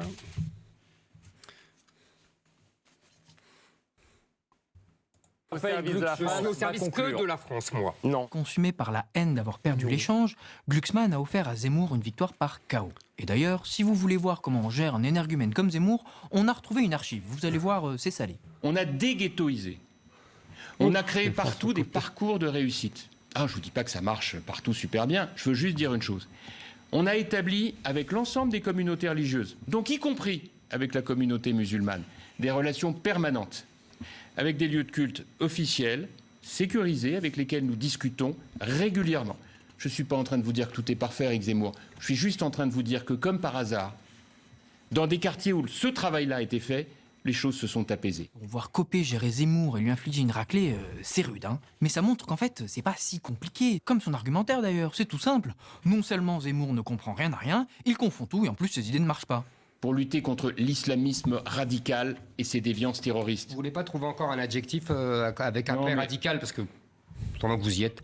Mais moi, je fais partie de ceux qui trouvent parfaitement débile, puisque vous avez l'air d'ironiser là-dessus, débile, de ne pas faire la différence entre ces gens-là qu'il faut combattre et avec tous les moyens de la République. C'est pas très joli, mais c'est efficace. Nier, comme vous le faites trop souvent, des parcours de réussite formidables chez un certain nombre de nos compatriotes qui sont issus de l'immigration, première, deuxième, troisième génération, qui sont musulmans, qui pratiquent leur religion et qui par ailleurs font des réussites remarquables dans tous les domaines. L'entreprise, l'administration, les arts, les sports. Et naturellement, c'est tellement incompatible avec votre idéologie que vous n'en parlez jamais. Et ça n'est pas minoritaire, ce sont majoritaires. Jean-François Copé, Éric Zemmour vous répond. Le chaos est évident. Christine Kelly est obligée d'intervenir pour sauver Zemmour. Mais Copé, quand même, ça laisse un sale goût. Hein. Copé... The problem with shame is you can repent of it all day and it's not going to leave. You feel dirty. That's the experience of it. Glucksmann a été nul. Alors c'est toujours facile de refaire le match, surtout face à un adversaire aussi redoutable que Zemmour, parce qu'il est terrifiant. On en viendrait presque à le plaindre. Non. Oui, non, c'est vrai. Non seulement Glucksmann pouvait éviter ce débat, mais en plus il ne l'avait pas préparé. Il a été mou sur des connaissances qui auraient dû être limpides, sur la laïcité notamment, et il s'est perdu dans des guerres picrocolines. Ce pays-là, qui était un terroriste nazi pour ceux qui ne savaient pas, ce pays-là, oui mais c'est vrai, ce pays-là est terrien, ce pays-là est maritime. L'immense problème de la France pour Carl Schmitt et pour vous, c'est qu'en fait on ne sait pas trop si elle est terrienne et maritime, puisqu'elle est à la fois terrienne et maritime. La France est-elle un pays du Nord ou du Sud? Non, non, laissez-moi. Mais non, on va pas le laisser, non, on s'en fiche. Zemmour sort dinguerie sur dinguerie, on va pas se perdre dans les détails de sa théorie pathologiquement délirante. Dans l'ensemble, Glucksmann a fait de Glucksmann en se contentant d'invocations vides et bien pensantes. Et le résultat, vous allez voir, eh bien, c'est que la France est bien plus forte que ça. Et que vous ne l'emporterez pas. Et que nous allons reprendre le métier à tisser de la France républicaine. Les phrases sont vides. Il n'y a rien à part une pénible mise en scène de mots. Maintenant, ce que je vais vous dire, c'est juste que ces élections, ce seront des élections... Moi, j'aime pas le truc, la tarte à la crème de dire, oui, c'est la rencontre entre un homme et un peuple. Non, ce sera la rencontre de la France avec elle-même. Mais c'est pas franchement mieux, ça veut rien dire. On peut pas répondre ça après ces 3 heures, c'est pas possible. On dirait du mauvais Macron. Et en plus, il n'a pas hésité à en copier le style méprisant. Eh ben, Jaurès a écrit l'Armée nouvelle, et j'aimerais que vous le lisiez. Face à un jeune, le coup du « j'en sais plus que vous » marche à tous les coups pour passer pour un boomer sans argument. Je veux dire, ça ne marche pas comme ça. Ouais, toujours aussi méprisant. Bref, si Glucksmann a perdu ce débat, c'est d'abord parce qu'il ne l'a pas bien préparé. Sûrement parce qu'il est trop habitué aux journalistes de complaisance. Il aurait dû mieux maîtriser ses sujets, sa parole, et surtout, éviter ces grandes phrases vides s'il n'a pas l'esprit suffisamment vif pour les assumer. On a beau critiquer Macron, mais au moins il sait tenir sa façade. Derrière c'est du toc, mais il tient pendant le débat. Alors on voit que Glucksmann n'est pas cet homme politique apte à réussir dans les vrais débats. Mais il se pose en intellectuel. En réalité, ça aussi c'est du toc, comme Macron. Ça s'est particulièrement vu dans sa réponse à la question sur le génocide en Palestine. Pour Glucksmann, en fait, le mot de génocide n'est pas si important. L'emploi ou pas du terme génocide ne détermine pas les actions qu'on doit faire pour mettre fin au crime. Ah ben, j'ai toujours dit que si, et ça, mais moi, je vais vous expliquer pourquoi moi, personnellement, je n'emploierais pas ce terme de génocide. Et je dis juste que, pour moi, il n'y avait pas la qualification avérée du génocide. Mais ça n'empêche rien, ça n'enlève rien à la gravité des crimes ou à la nécessité d'agir pour prévenir ces crimes. D'abord, si les mots ne changent rien, pourquoi refuser de les utiliser? Mais en plus, en droit, qualifier les faits, c'est essentiel. Reconnaître un génocide, ça oblige à agir. L'importance des mots est centrale. S'il était aussi cultivé qu'il le prétend, il aurait lu le très beau livre de Philip Sands sur 2 juristes, Lauterpacht et Lemkin. Ce sont eux qui ont construit les termes qui permettent aujourd'hui de... Merci d'être avec nous. Il aurait pu répondre qu'il préférait le terme de crime contre l'humanité. Bref, il aurait brodé quelque chose merci pour montrer un semblant Tu d'intelligence. me suivais pas Mais non, déjà Lola ça va? J'espère que tu vas bien. Coucou. Je suis en train de faire des dédicaces, figure-toi. Je m'infligeais une émission et repasser encore le débat Glucksmann-Zemmour. Là, c'était affreux. J'étais en train de déprimer. Voilà. Bah écoute, je sais pas. Écoute, ça m'a réveillé comme ça d'entendre Guillaume Meurice. C'est très bien. Voilà, du coup, je refais quelques dédicaces avant Noël. Hop.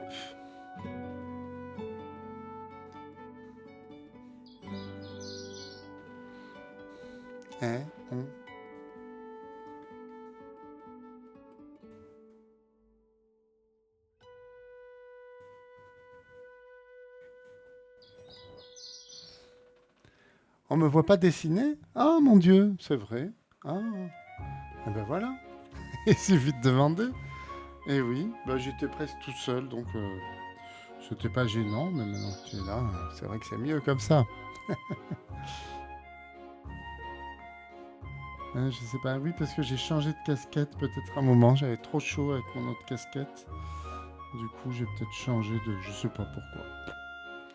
J'ai appuyé sur un truc qu'il fallait pas, peut-être. Ouais, du coup, c'est vrai que c'est moins intéressant.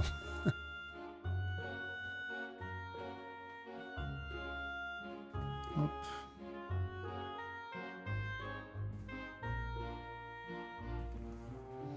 Alors. La bouteille.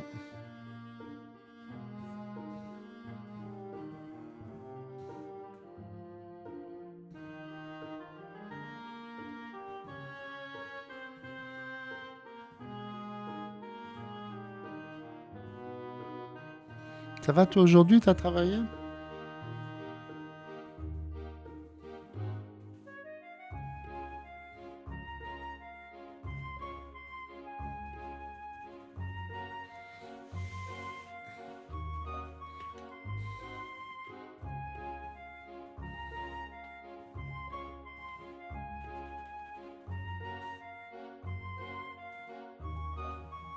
Ouais, je remets un peu la vidéo quand même si elle est douloureuse. Oh, elle est Faire dire presque que les mots ne finie. sont pas importants, alors même qu'ils façonnent la réalité sociale. Pas un homme politique, pas un véritable intellectuel, Raphaël Glucksmann est un de ces ovnis dont raffole le paysage médiatique. Creux et vain, mais un si bon client. Mis à part ça, il n'est pas grand-chose Eh ben, et ne c'est sait bien. pas trop où il va. Il s'en rend compte lui-même. Vous avez vu ce soir dans nos échanges que ce projet, il n'est pas encore abouti. Ah bah oui, effectivement, on a bien vu, ouais, il s'en rend compte quand même. Une seule question, mais alors, pourquoi l'invite-t-on encore? Voilà pour cette fois. On se retrouve très bientôt pour commenter l'actualité politique et parlementaire. N'oubliez pas de liker, commenter, partager pour diffuser une information libre, indépendante et accessible à tous. N'oubliez pas, Blast est en campagne. Faites un tour sur la page de soutien et si vous le pouvez, abonnez-vous ou faites un don. Et en attendant la prochaine fois, on vous laisse avec cette citation inspirante. La bêtise insiste toujours. Albert Camus. Oui. Et quoi cette citation? Oui. Il était déjà difficile à écouter. Très difficile. Et du coup, tout le monde l'a commenté. Tellement il a été nul, ce pauvre Glucksmann.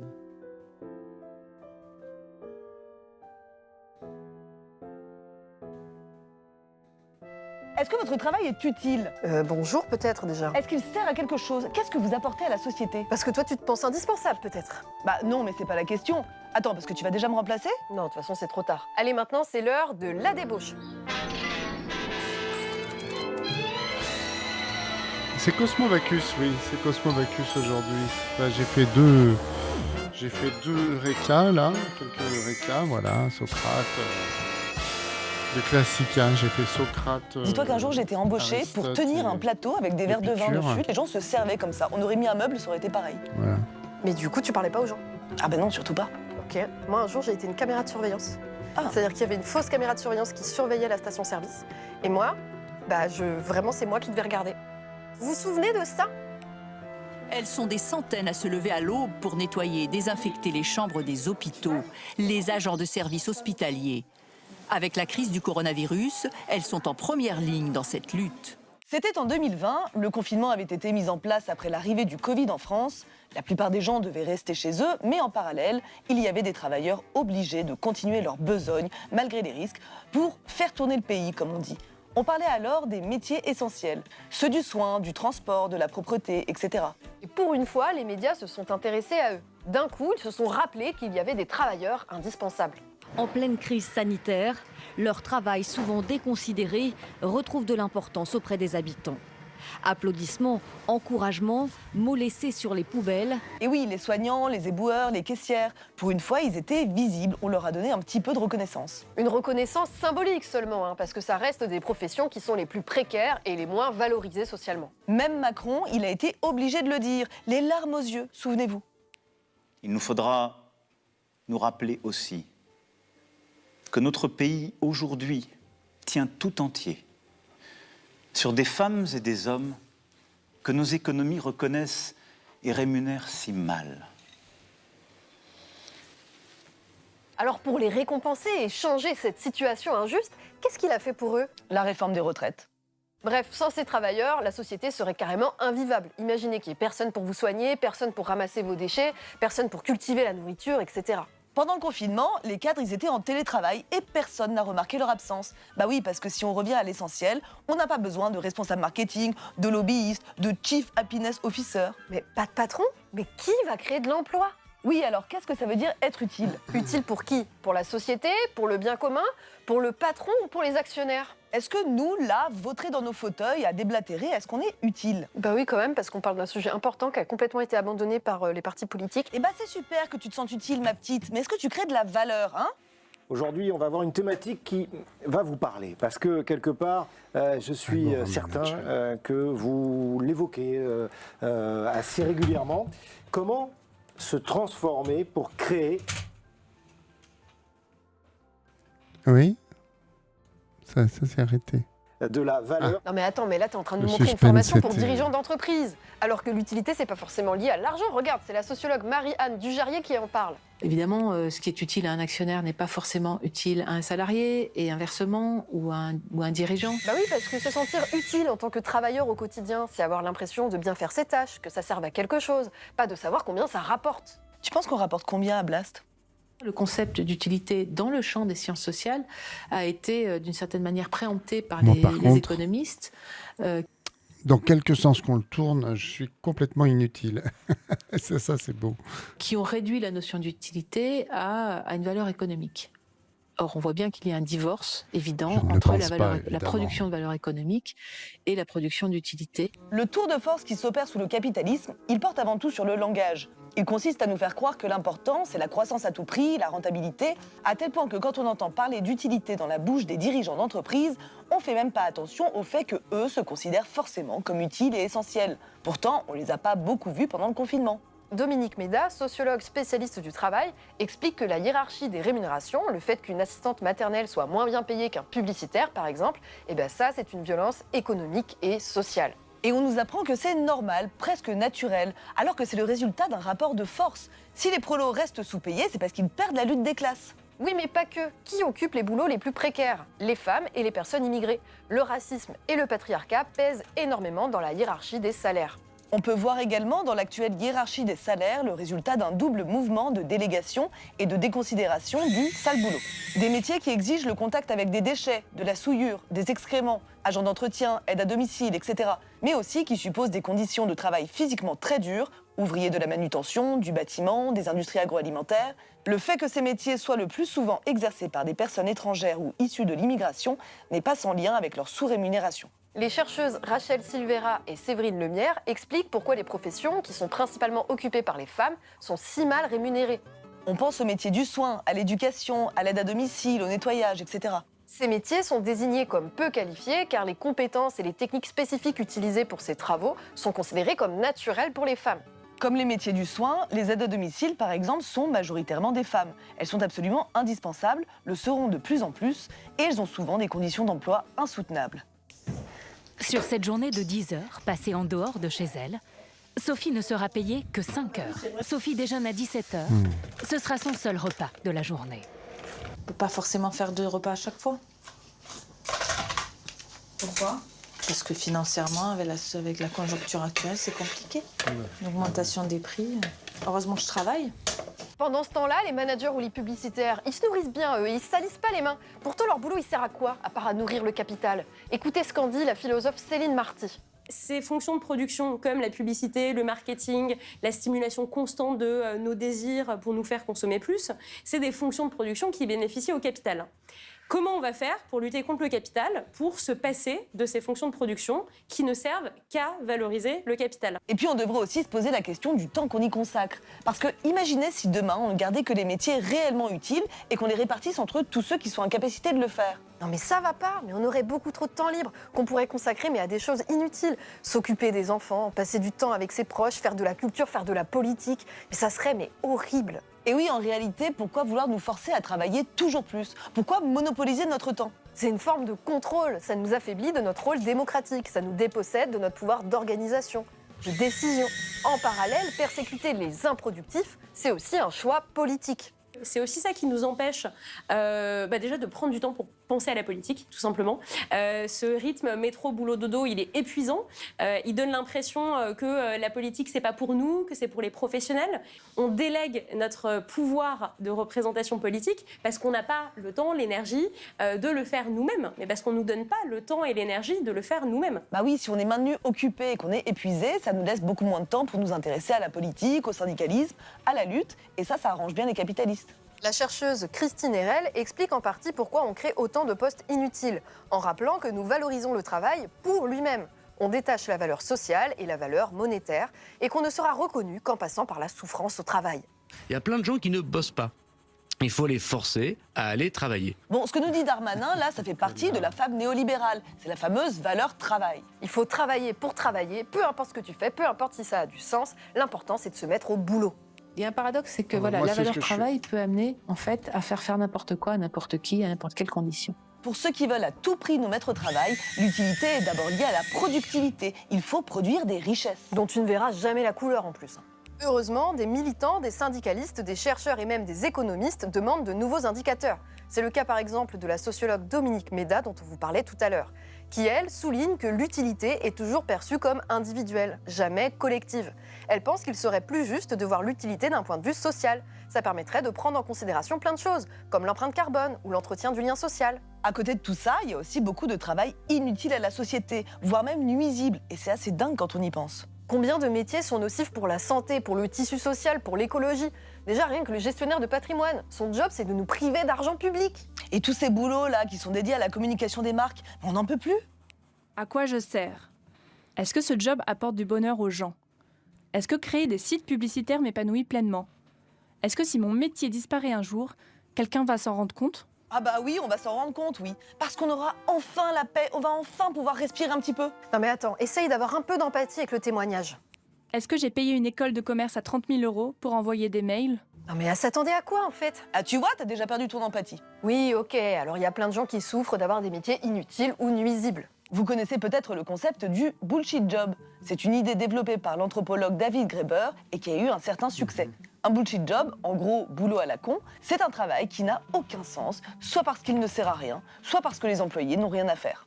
I define a bullshit job as one where even the person doing the job can't really justify its existence. If that person believes that if the job did not exist, it would make no difference at all, or the world might be a slightly better place. C'est super que ce concept soit devenu populaire, mais il a pas mal d'angles morts. Oui, Graeber, finalement, il a juste survolé la question de l'utilité au travail, et puis surtout, il n'a pas fait de terrain. En revanche, nous en France, on a un bouquin solide sur le sujet. Ça s'appelle Boulot de merde, du cireur au trader, enquête sur l'utilité et la nuisance sociale des métiers. Dans ce livre Boulot de merde, les auteurs Olivier Siran et Julien Brigaud, qui sont journalistes et reporters, se sont appuyés sur une étude britannique de 2009 commandée par la New Economics Foundation, qui compare la valeur sociale des métiers avec leur rémunération. Dans cette enquête, on parle de retour social sur investissement et ça explique que les métiers précaires rapportent beaucoup plus de valeur que la majorité des métiers bien rémunérés. Un exemple qui revient souvent, c'est la comparaison entre une infirmière mal rémunérée et un publicitaire qui se fait un max de fric. L'infirmière réalise un travail essentiel, indispensable. Et même si on veut penser rentabilité, son travail permet d'éviter énormément de problèmes de société et donc de réaliser des économies. Le publicitaire, lui, il va apporter quoi à la société? Rien d'utile, voire même des dépenses et des choses néfastes, puisqu'il pousse à la surconsommation, relaie des clichés, génère des frustrations et pollue nos espaces. Si le travail de l'infirmière disparaît, on est bien dans la merde. Alors que si le travail du publicitaire il disparaît, ce serait bénéfique pour tout le monde. Et il y en a plein des comme ça. Le trader, comme son cousin conseiller en défiscalisation ou gestionnaire de patrimoine, c'est quelqu'un qui détruit de la valeur sociale, qui exerce une activité nuisible à la collectivité. Et ça peut aller très loin. Il y a des mecs, leur job consiste à empêcher les autres de bien faire leur travail. Et dites-vous que c'est ça qu'on nous présente comme le meilleur système, le plus optimisé. Les métiers reconnus, appréciés, utiles à la collectivité, se dégradent du fait de la prolifération de statuts dérogatoires au Code du travail, du fait de l'externalisation, du fait de méthodes de management qui font la chasse au gaspillage, au temps mort, à tout ce qui n'est pas considéré comme productif ou rentable. Et par conséquent, ces métiers-là se dégradent. Un exemple de job utile pour la collectivité et dans lequel les conditions de travail se dégradent, c'est le métier de postier. Vous avez sûrement tous vu passer le fait que maintenant, prendre des nouvelles des personnes âgées, c'est un service payant de la Poste. C'est fini de prendre le café avec Papy René, qui est bien gentil et qui a pris l'habitude de te filer 2-3 tomates de son potager. Non, là, tout est millimétré. Le temps compte à la minute près. C'est le cas aussi dans des filiales de la Poste qui font appel à des sous-traitants comme Chronopost, le service de livraison de colis. Écoutez ce qu'en dit Thibault, le livreur, dans un reportage pour M6. J'ai 41 colis à déposer. Lui, il m'en rend presque autant et il ne paye qu'un colis. Tout ça pour un, quoi. Normal? Je pense pas. Je trouve pas. En général, il se fait plus engueuler qu'autre chose. Il gêne pour... Ouais, c'est ce que vous disiez, ouais. Quand il se gare... Voilà. Il n'a pas le choix. Il n'a pas le choix. Dans ce reportage, on voit que la plupart des livreurs n'ont même plus de points sur leur permis. Bah oui, les cadences sont tellement infernales qu'ils n'ont pas toujours la possibilité de respecter le code de la route. La dégradation des conditions de travail dans ces métiers utiles socialement, ça met pas seulement en danger les travailleurs, ça met en danger les gens autour aussi. Peut-être, mais chercher à optimiser des quotas plutôt que de prendre soin des gens, figure-toi que c'est un métier aussi. Moi j'aurais dit que c'était une activité néfaste réalisée par des ordures. Des cadres maudits, des cadres, des planeurs même. Des métiers que moi après j'ai appelés des planeurs, c'est-à-dire des cadres qui dans les entreprises sont très éloignés des lieux de la production, de la fabrication, et qui sont payés pour penser en plan, des optimisations, donc soit de réduction des coûts, soit d'accroissement du marché. Ça concerne le privé mais aussi le public. Penser en plan pour accroître le marché, pendant qu'il y a des gens qui crèvent à l'hôpital public. Mais ces gens, ils dorment la nuit? Bah oui, puisqu'ils vont pas sur le terrain. On fermait des lits d'hôpitaux, on disait la santé, ça doit être rentable. Et beaucoup de chefs de service à l'hôpital étaient transformés en gestionnaires de rapports Excel et n'étaient plus des soignants. Je connais beaucoup de chefs de service qui ont quelquefois même arrêté parce qu'ils ne pouvaient plus s'être transformés en ce qu'ils n'étaient pas. En fait, tout ça est lié à l'essor dans les années 90 du nouveau management public, une implantation des techniques de management du privé dans le public. Vous couplez tout ça à une libéralisation, une marchandisation et une privatisation des services publics, comme l'explique la sociologue Nadège Vézina dans son ouvrage Le service public empêché.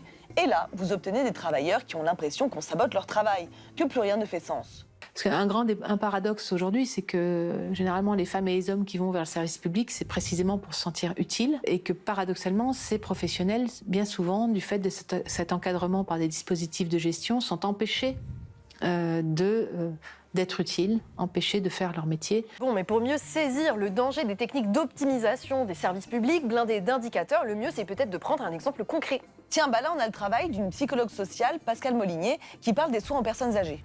Dans un établissement hospitalier, à partir du recueil des plaintes des familles, a été compté le nombre de prothèses dentaires ou auditives perdues qui coûtaient très cher aux assurances de l'établissement. La direction s'en est tenue à une description comptable assortie de menaces, de sanctions, sans réfléchir aux raisons pour lesquelles les prothèses des personnes âgées partaient dans les draps, les alaises en papier, les protections urinaires, etc. Les patients et les patientes ont donc été hospitalisés sans yeux, sans oreilles et sans dents, ce qui se passe de commentaires. Là où la direction aurait pu se servir de l'indicateur prothèse perdue comme entrée en matière pour chercher à comprendre ce qui n'allait pas du côté du travail, on ne l'a pas fait. Le travail a été ignoré, non reconnu dans ses difficultés. Après l'action des soignantes, l'indicateur est bon, mais la qualité de vie des patientes s'est dégradée. Non mais t'imagines, t'as voulu faire soignant pour prendre soin des gens et tu te retrouves à les laisser malentendants volontairement. C'est l'horreur. Bon, depuis tout à l'heure, on vous parle des cadres, des managers, des planeurs, en vous disant que c'est en partie de leur faute si les conditions de travail se dégradent. Mais ils en pensent quoi, eux? C'est quoi leur vision de l'utilité? Pourquoi est-ce qu'ils se pensent aussi indispensables et méritants? Votre métier de manager est particulièrement difficile parce que votre travail de manager, c'est exactement de faire travailler les autres. Eh bien, je vais vous dire, les autres, travailler, ils préféreraient pas. Genre sans eux, les gens ils travailleraient pas, c'est ça? Ils se laisseraient mourir sur leur canapé en mangeant des chips. Bah ouais, mais un jour des chips, il y en aura plus. Qui c'est qui va cultiver les patates? Qui c'est qui va les mettre en sachet? Qui c'est qui va les vendre? Non, c'est trop grave, sur les managers, on va tous mourir de faim. Attends, je crois que t'es pas prête pour la suite là. Vous savez, au fond, gardien d'esclaves, ça devait pas non plus être drôle tous les jours. Oui, mais raconte celui-là. Manager, c'est quand même beaucoup plus difficile. Parce que justement, ce ne sont pas des esclaves. Ce sont des salariés. Autrement dit, le fouet fait défaut. Mais c'est qui ce type? Super. C'est André Comte-Sponville, un ancien marxiste devenu philosophe médiatique selon Wikipédia, et qui gagne un max de fric pour des conférences du genre qui sont habituellement rémunérées entre 5 000 et 10 000 euros. Petite pensée pour l'infirmière. Comment est-ce qu'on fait pour donner un sens au travail, étant entendu que personne, ni les salariés qui cherchent le bonheur, ni l'entreprise qui cherche le profit, étant entendu que personne ne cherche le travail pour le travail? Ouais. Eh bien ça, c'est exactement le problème du management. Eh bien en fait, il dit la même chose que nous. On n'a pas les mêmes intérêts si on est employeur ou travailleur. Ouais, mais lui, il a choisi son camp. Bref, lève-toi, bouge-toi le cul, va bosser. Eh oui, parce que tes chips, elles vont pas se faire toutes seules en fait. Bon, mais sur la question de l'utilité dans la société, ils en disent quoi les patrons? Les vrais, hein, pas les traîtres marxistes qui sont vendus à la bourgeoisie. On a longtemps cherché, on a eu du mal à trouver parce qu'en fait c'est une question qui intéresse pas les patrons visiblement. Regardez, on a quand même trouvé la réponse d'un patron, un vrai, il a même été un chef du MEDEF, Michel Joncker. Est-ce que donner du sens au travail, c'est pas donner à chacun un sentiment qui est très personnel d'utilité? C'est je suis utile, alors je suis utile pour le climat, je suis utile pour la biodiversité, je suis utile mais pour ma famille. Non, mais même parce que le fait, si je me sens utile, ça donne pas du sens à mon travail. Ce que vous dites, c'est vrai, mais même dans l'entreprise, je suis utile dans l'entreprise. Je suis utile dans l'entreprise, mais c'est pas la question qui t'a été posée en fait. Pourquoi il répond pas à la question qui nous intéresse? Non, il s'en branle, il va répondre autre chose. Et pourquoi il est utile? Pour satisfaire le client. Et donc, sachant qu'il est là, eh bien, il est content parce qu'il est indispensable. Oh, s'il est content, alors. Pour les patrons, l'utilité, c'est pas leur problème. Pour eux, les travailleurs servent à générer du profit, mais pour les autres alors, ceux qui sont hors de l'emploi, comment ça se passe? Bah, les personnes sans emploi, elles peuvent travailler hors du salariat, elles peuvent être utiles autrement. On pense par exemple au travail domestique, à l'éducation des enfants, au travail associatif, ou tout simplement à l'entretien du lien social. En tout cas, vous pouvez être inutile pour le capital. C'est même une forme de résistance. Et vous savez quoi? Des résistances, il y en a plein, un peu partout. Un exemple qui a été médiatisé en 2022, c'est celui des diplômés de l'école d'ingénieurs AgroParisTech qui ont fait un discours pour expliquer qu'ils ne voulaient pas participer au métier auquel on les a destinés, du travail nuisible au service du capitalisme. AgroParisTech forme chaque année des centaines d'élèves à travailler pour l'industrie de diverses manières, trafiquer en labo des plantes pour des multinationales qui renforcent l'asservissement des agricultrices et des agriculteurs, concevoir des plats préparés et ensuite des chimiothérapies pour soigner les maladies causées, inventer des labels bonne conscience pour permettre aux cadres de se croire héroïques en mangeant mieux que les autres, développer des énergies dites vertes qui permettent d'accélérer la numérisation de la société tout en polluant et en exploitant à l'autre bout du monde. Ces étudiants refusent de participer à ça. Des fois, ils refusent des postes privilégiés parce qu'ils ont envie de faire quelque chose de bénéfique pour la société. Ces jobs sont destructeurs et les choisir, c'est nuire en servant les intérêts de quelques-uns. En revanche, on ne nous a jamais parlé des diplômés qui considèrent que ces métiers font davantage partie des problèmes que des solutions et qui ont choisi de déserter. Et puis c'est quoi finalement l'utilité? Par exemple le travail des artistes, bon on n'en a pas vraiment besoin pour survivre et puis ça rapporte rarement dans les poches des actionnaires. Après, on veut pas d'une société où on va juste survivre, il faut vivre aussi. Donc oui, on a besoin des métiers artistiques. Par contre, il s'agirait de le répartir entre tous, parce que c'est pas normal qu'il y en ait qui aient des métiers passion pendant que les autres y souffrent. Au-delà des formes de résistance, qui sont parfois des choix individuels, on pourrait carrément repenser collectivement l'organisation de la société, et surtout de notre rapport au travail. C'est ce que proposent des économistes comme Baptiste Milondo ou encore Bernard Friot. Regardez là, Milondo explique qu'il est prof, qu'il adore ça, mais que tout le monde n'a pas la chance d'avoir un métier plaisant. Et tout le monde devrait accéder à un panier équivalent de rémunération sociale, symbolique et économique. Moi, je suis enseignant dans le supérieur, je suis très bien payé. Enfin, là où je travaille, il y a du personnel de ménage qui me semble pas faire un boulot qui est particulièrement plaisant, avec des horaires qui sont éclatés, etc. Je me dis, pourquoi est-ce qu'on devrait être payé de la même manière ? Ça me semblerait juste, alors d'une part qu'on partage les tâches, encore une fois, supprimer, partager, etc. Et en dernière instance, que ces tâches pénibles soient mieux rémunérées. Baptiste Milondo, ce qu'il propose, c'est une rémunération à la pénibilité, plutôt qu'une rémunération liée à la qualification. Aujourd'hui, le travail manuel est peu valorisé alors qu'il éreinte les corps. Après, attention à pas tomber dans le cliché, hein. Les métiers manuels, c'est pas forcément des métiers subis. Il y a certains de ces métiers qui sont choisis et qui peuvent être très valorisants. C'est quand même hyper stylé de savoir construire une maison ou réparer une voiture. Par contre, les tâches comme le nettoyage ou le traitement des déchets, c'est considéré comme du sale boulot. Et effectivement, ça peut être pénible et dangereux. Alors ce serait bien que tout le monde le fasse. Qui acceptera encore de faire les tâches pénibles à notre place ? C'est ça en fait la vraie question. Parce que si on se pose la question, ça veut dire qu'en fait aujourd'hui, il y a des gens qui sont chargés de réaliser ces tâches pénibles et ils préféraient sans doute faire tout à fait autre chose que de réaliser ces tâches pénibles. Mais ils n'ont pas le choix. Oui, il y en a qui sont pour le service militaire, mais personne ne se pose la question du service de nettoyage. Non mais ça passera jamais. Les gens qui font les métiers les plus pénibles, ce sont toujours les mêmes. Ce sont les catégories, ce sont les immigrés, ce sont les pauvres, il devrait y avoir aussi un système de rotation de ces métiers qui sont les plus pénibles. Bon, répartir les tâches, d'accord. Mais si on veut repenser l'organisation du travail, il s'agirait aussi de se répartir la pénibilité, la dangerosité, le temps de travail. Les plus aisés achètent le temps des autres et achètent tout simplement le fait que les gens prennent des risques à leur place. Il y a là toute une géographie sociale très problématique qui invite à revoir drastiquement la hiérarchie des métiers et leur rémunération. Et le temps de travail, contrairement à tout ce qu'on nous dit, à tout ce qu'on peut entendre, il faut absolument le réduire. Comme le disait André Gorz dans Le Monde Diplo en juin 90, cette incapacité de nos sociétés à fonder une civilisation du temps libéré entraîne une distribution absurde et scandaleusement injuste du travail, du temps disponible et des richesses. Bref, une des solutions, c'est qu'il faudrait supprimer toutes les tâches qui ne sont utiles qu'au capital. Et ça, c'est Bernard Friot qui en parle bien, en disant que si on passe au salaire à vie, on ne travaillera plus de manière productive pour la croissance, mais pour des choses qui font sens pour nous. C'est la logique du capital qui fonde la logique de croissance. À partir du moment où nous mettons en cause cette logique, nous n'avons pas besoin de croissance. Là, en ce moment, je suis en train de travailler. On ne peut pas dire que l'impact écologique de ce travail soit considérable. Nous pouvons déplacer le travail, et nous faisons en permanence. Si le lien social devient du travail, ma foi, nous n'avons pas besoin d'impact écologique sur la planète. Définir ce qui est utile ou non comme travail, c'est en fait très politique. Donc pour que l'utilité sociale soit reconnue, il faut sortir d'une logique capitaliste. Voilà, devenez anticapitaliste. Voilà, on espère que cette émission vous a plu, qu'elle vous a donné peut-être un petit peu d'espoir pour une transformation du monde du travail. En attendant, nous on se retrouve le mois prochain, et puis n'hésitez pas à faire un don à Blast. Je me présente, je m'appelle Sonia et je suis Happiness Manager pour la compagnie. Ok, salut. Vous avez vu comme elle est déjà agaçante? Je sais pas si tu vois ce que c'est, mais en fait, je suis chargée d'apporter du bonheur dans l'open space. Ouais, ils auraient mieux fait de prendre un labrador. C'est une mission que je réalise sur mon free time only. C'est-à-dire, elle est pas payée cette pigeux? En fait, le boss, il a trop placé sa faith in me, surtout depuis que j'ai voyagé autour du monde. Je suis quelqu'un de tourné vers les autres depuis que j'étais seule avec mon sac à dos.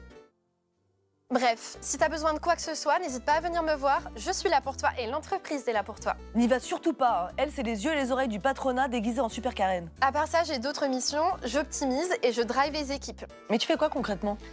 J'évalue leur travail, quoi. J'ai des tableaux. Mais tu sais ce qu'ils font? Tu pourrais faire toi-même le travail? Il n'y a pas besoin de savoir faire soi-même le travail pour l'évaluer. Tu viens d'où, toi? Moi, j'ai fait ESSEC. Merveilleux.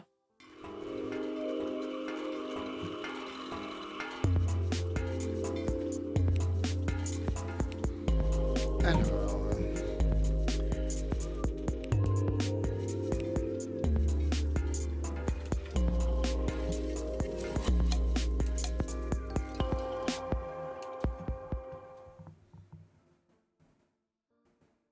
Bienvenue dans cette nouvelle émission qui s'appelle La Débauche. Tous les mois, on va vous parler du monde du travail et de ses... Bon, on va peut-être pas toutes les écouter.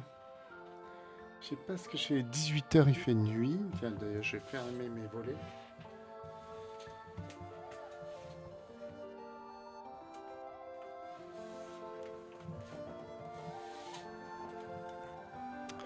Je sais pas si je continue ou pas parce qu'il faut que j'aille faire des courses. Ah, il fait nuit. Donc voilà. Alors demain pas de stream hein, parce que ça sera conférence à la fac de Toulouse, Université Paul Sabatier, amphi Turing à 18h. Voilà. Et à l'université, il y a toujours, à la BU de l'université, il y a toujours l'expo avec des planches originales de Reka. Je vais m'arrêter là. Bon, 2h12, c'était petit stream, mais stream du lundi. Hein? Il y a encore une belle lumière orange sur l'horizon, mais c'est moins extraordinaire qu'avec quelques nuages. Ah bah écoute, voilà. Je vais aller jeter un œil au firmament, alors. Bon, bah écoute, Lola Springwater, je vais te souhaiter une bonne soirée. Ah, bah ça, Freemake, très bien. Bon, ça sera exactement la même chose que la dernière fois et la fois d'avant. mais bon, bah écoute, ça sera avec plaisir de t'y voir en tout cas. Écoute, je te fais de gros bisous et je te dis à demain du coup. Hein? Allez. Bonne soirée, salut.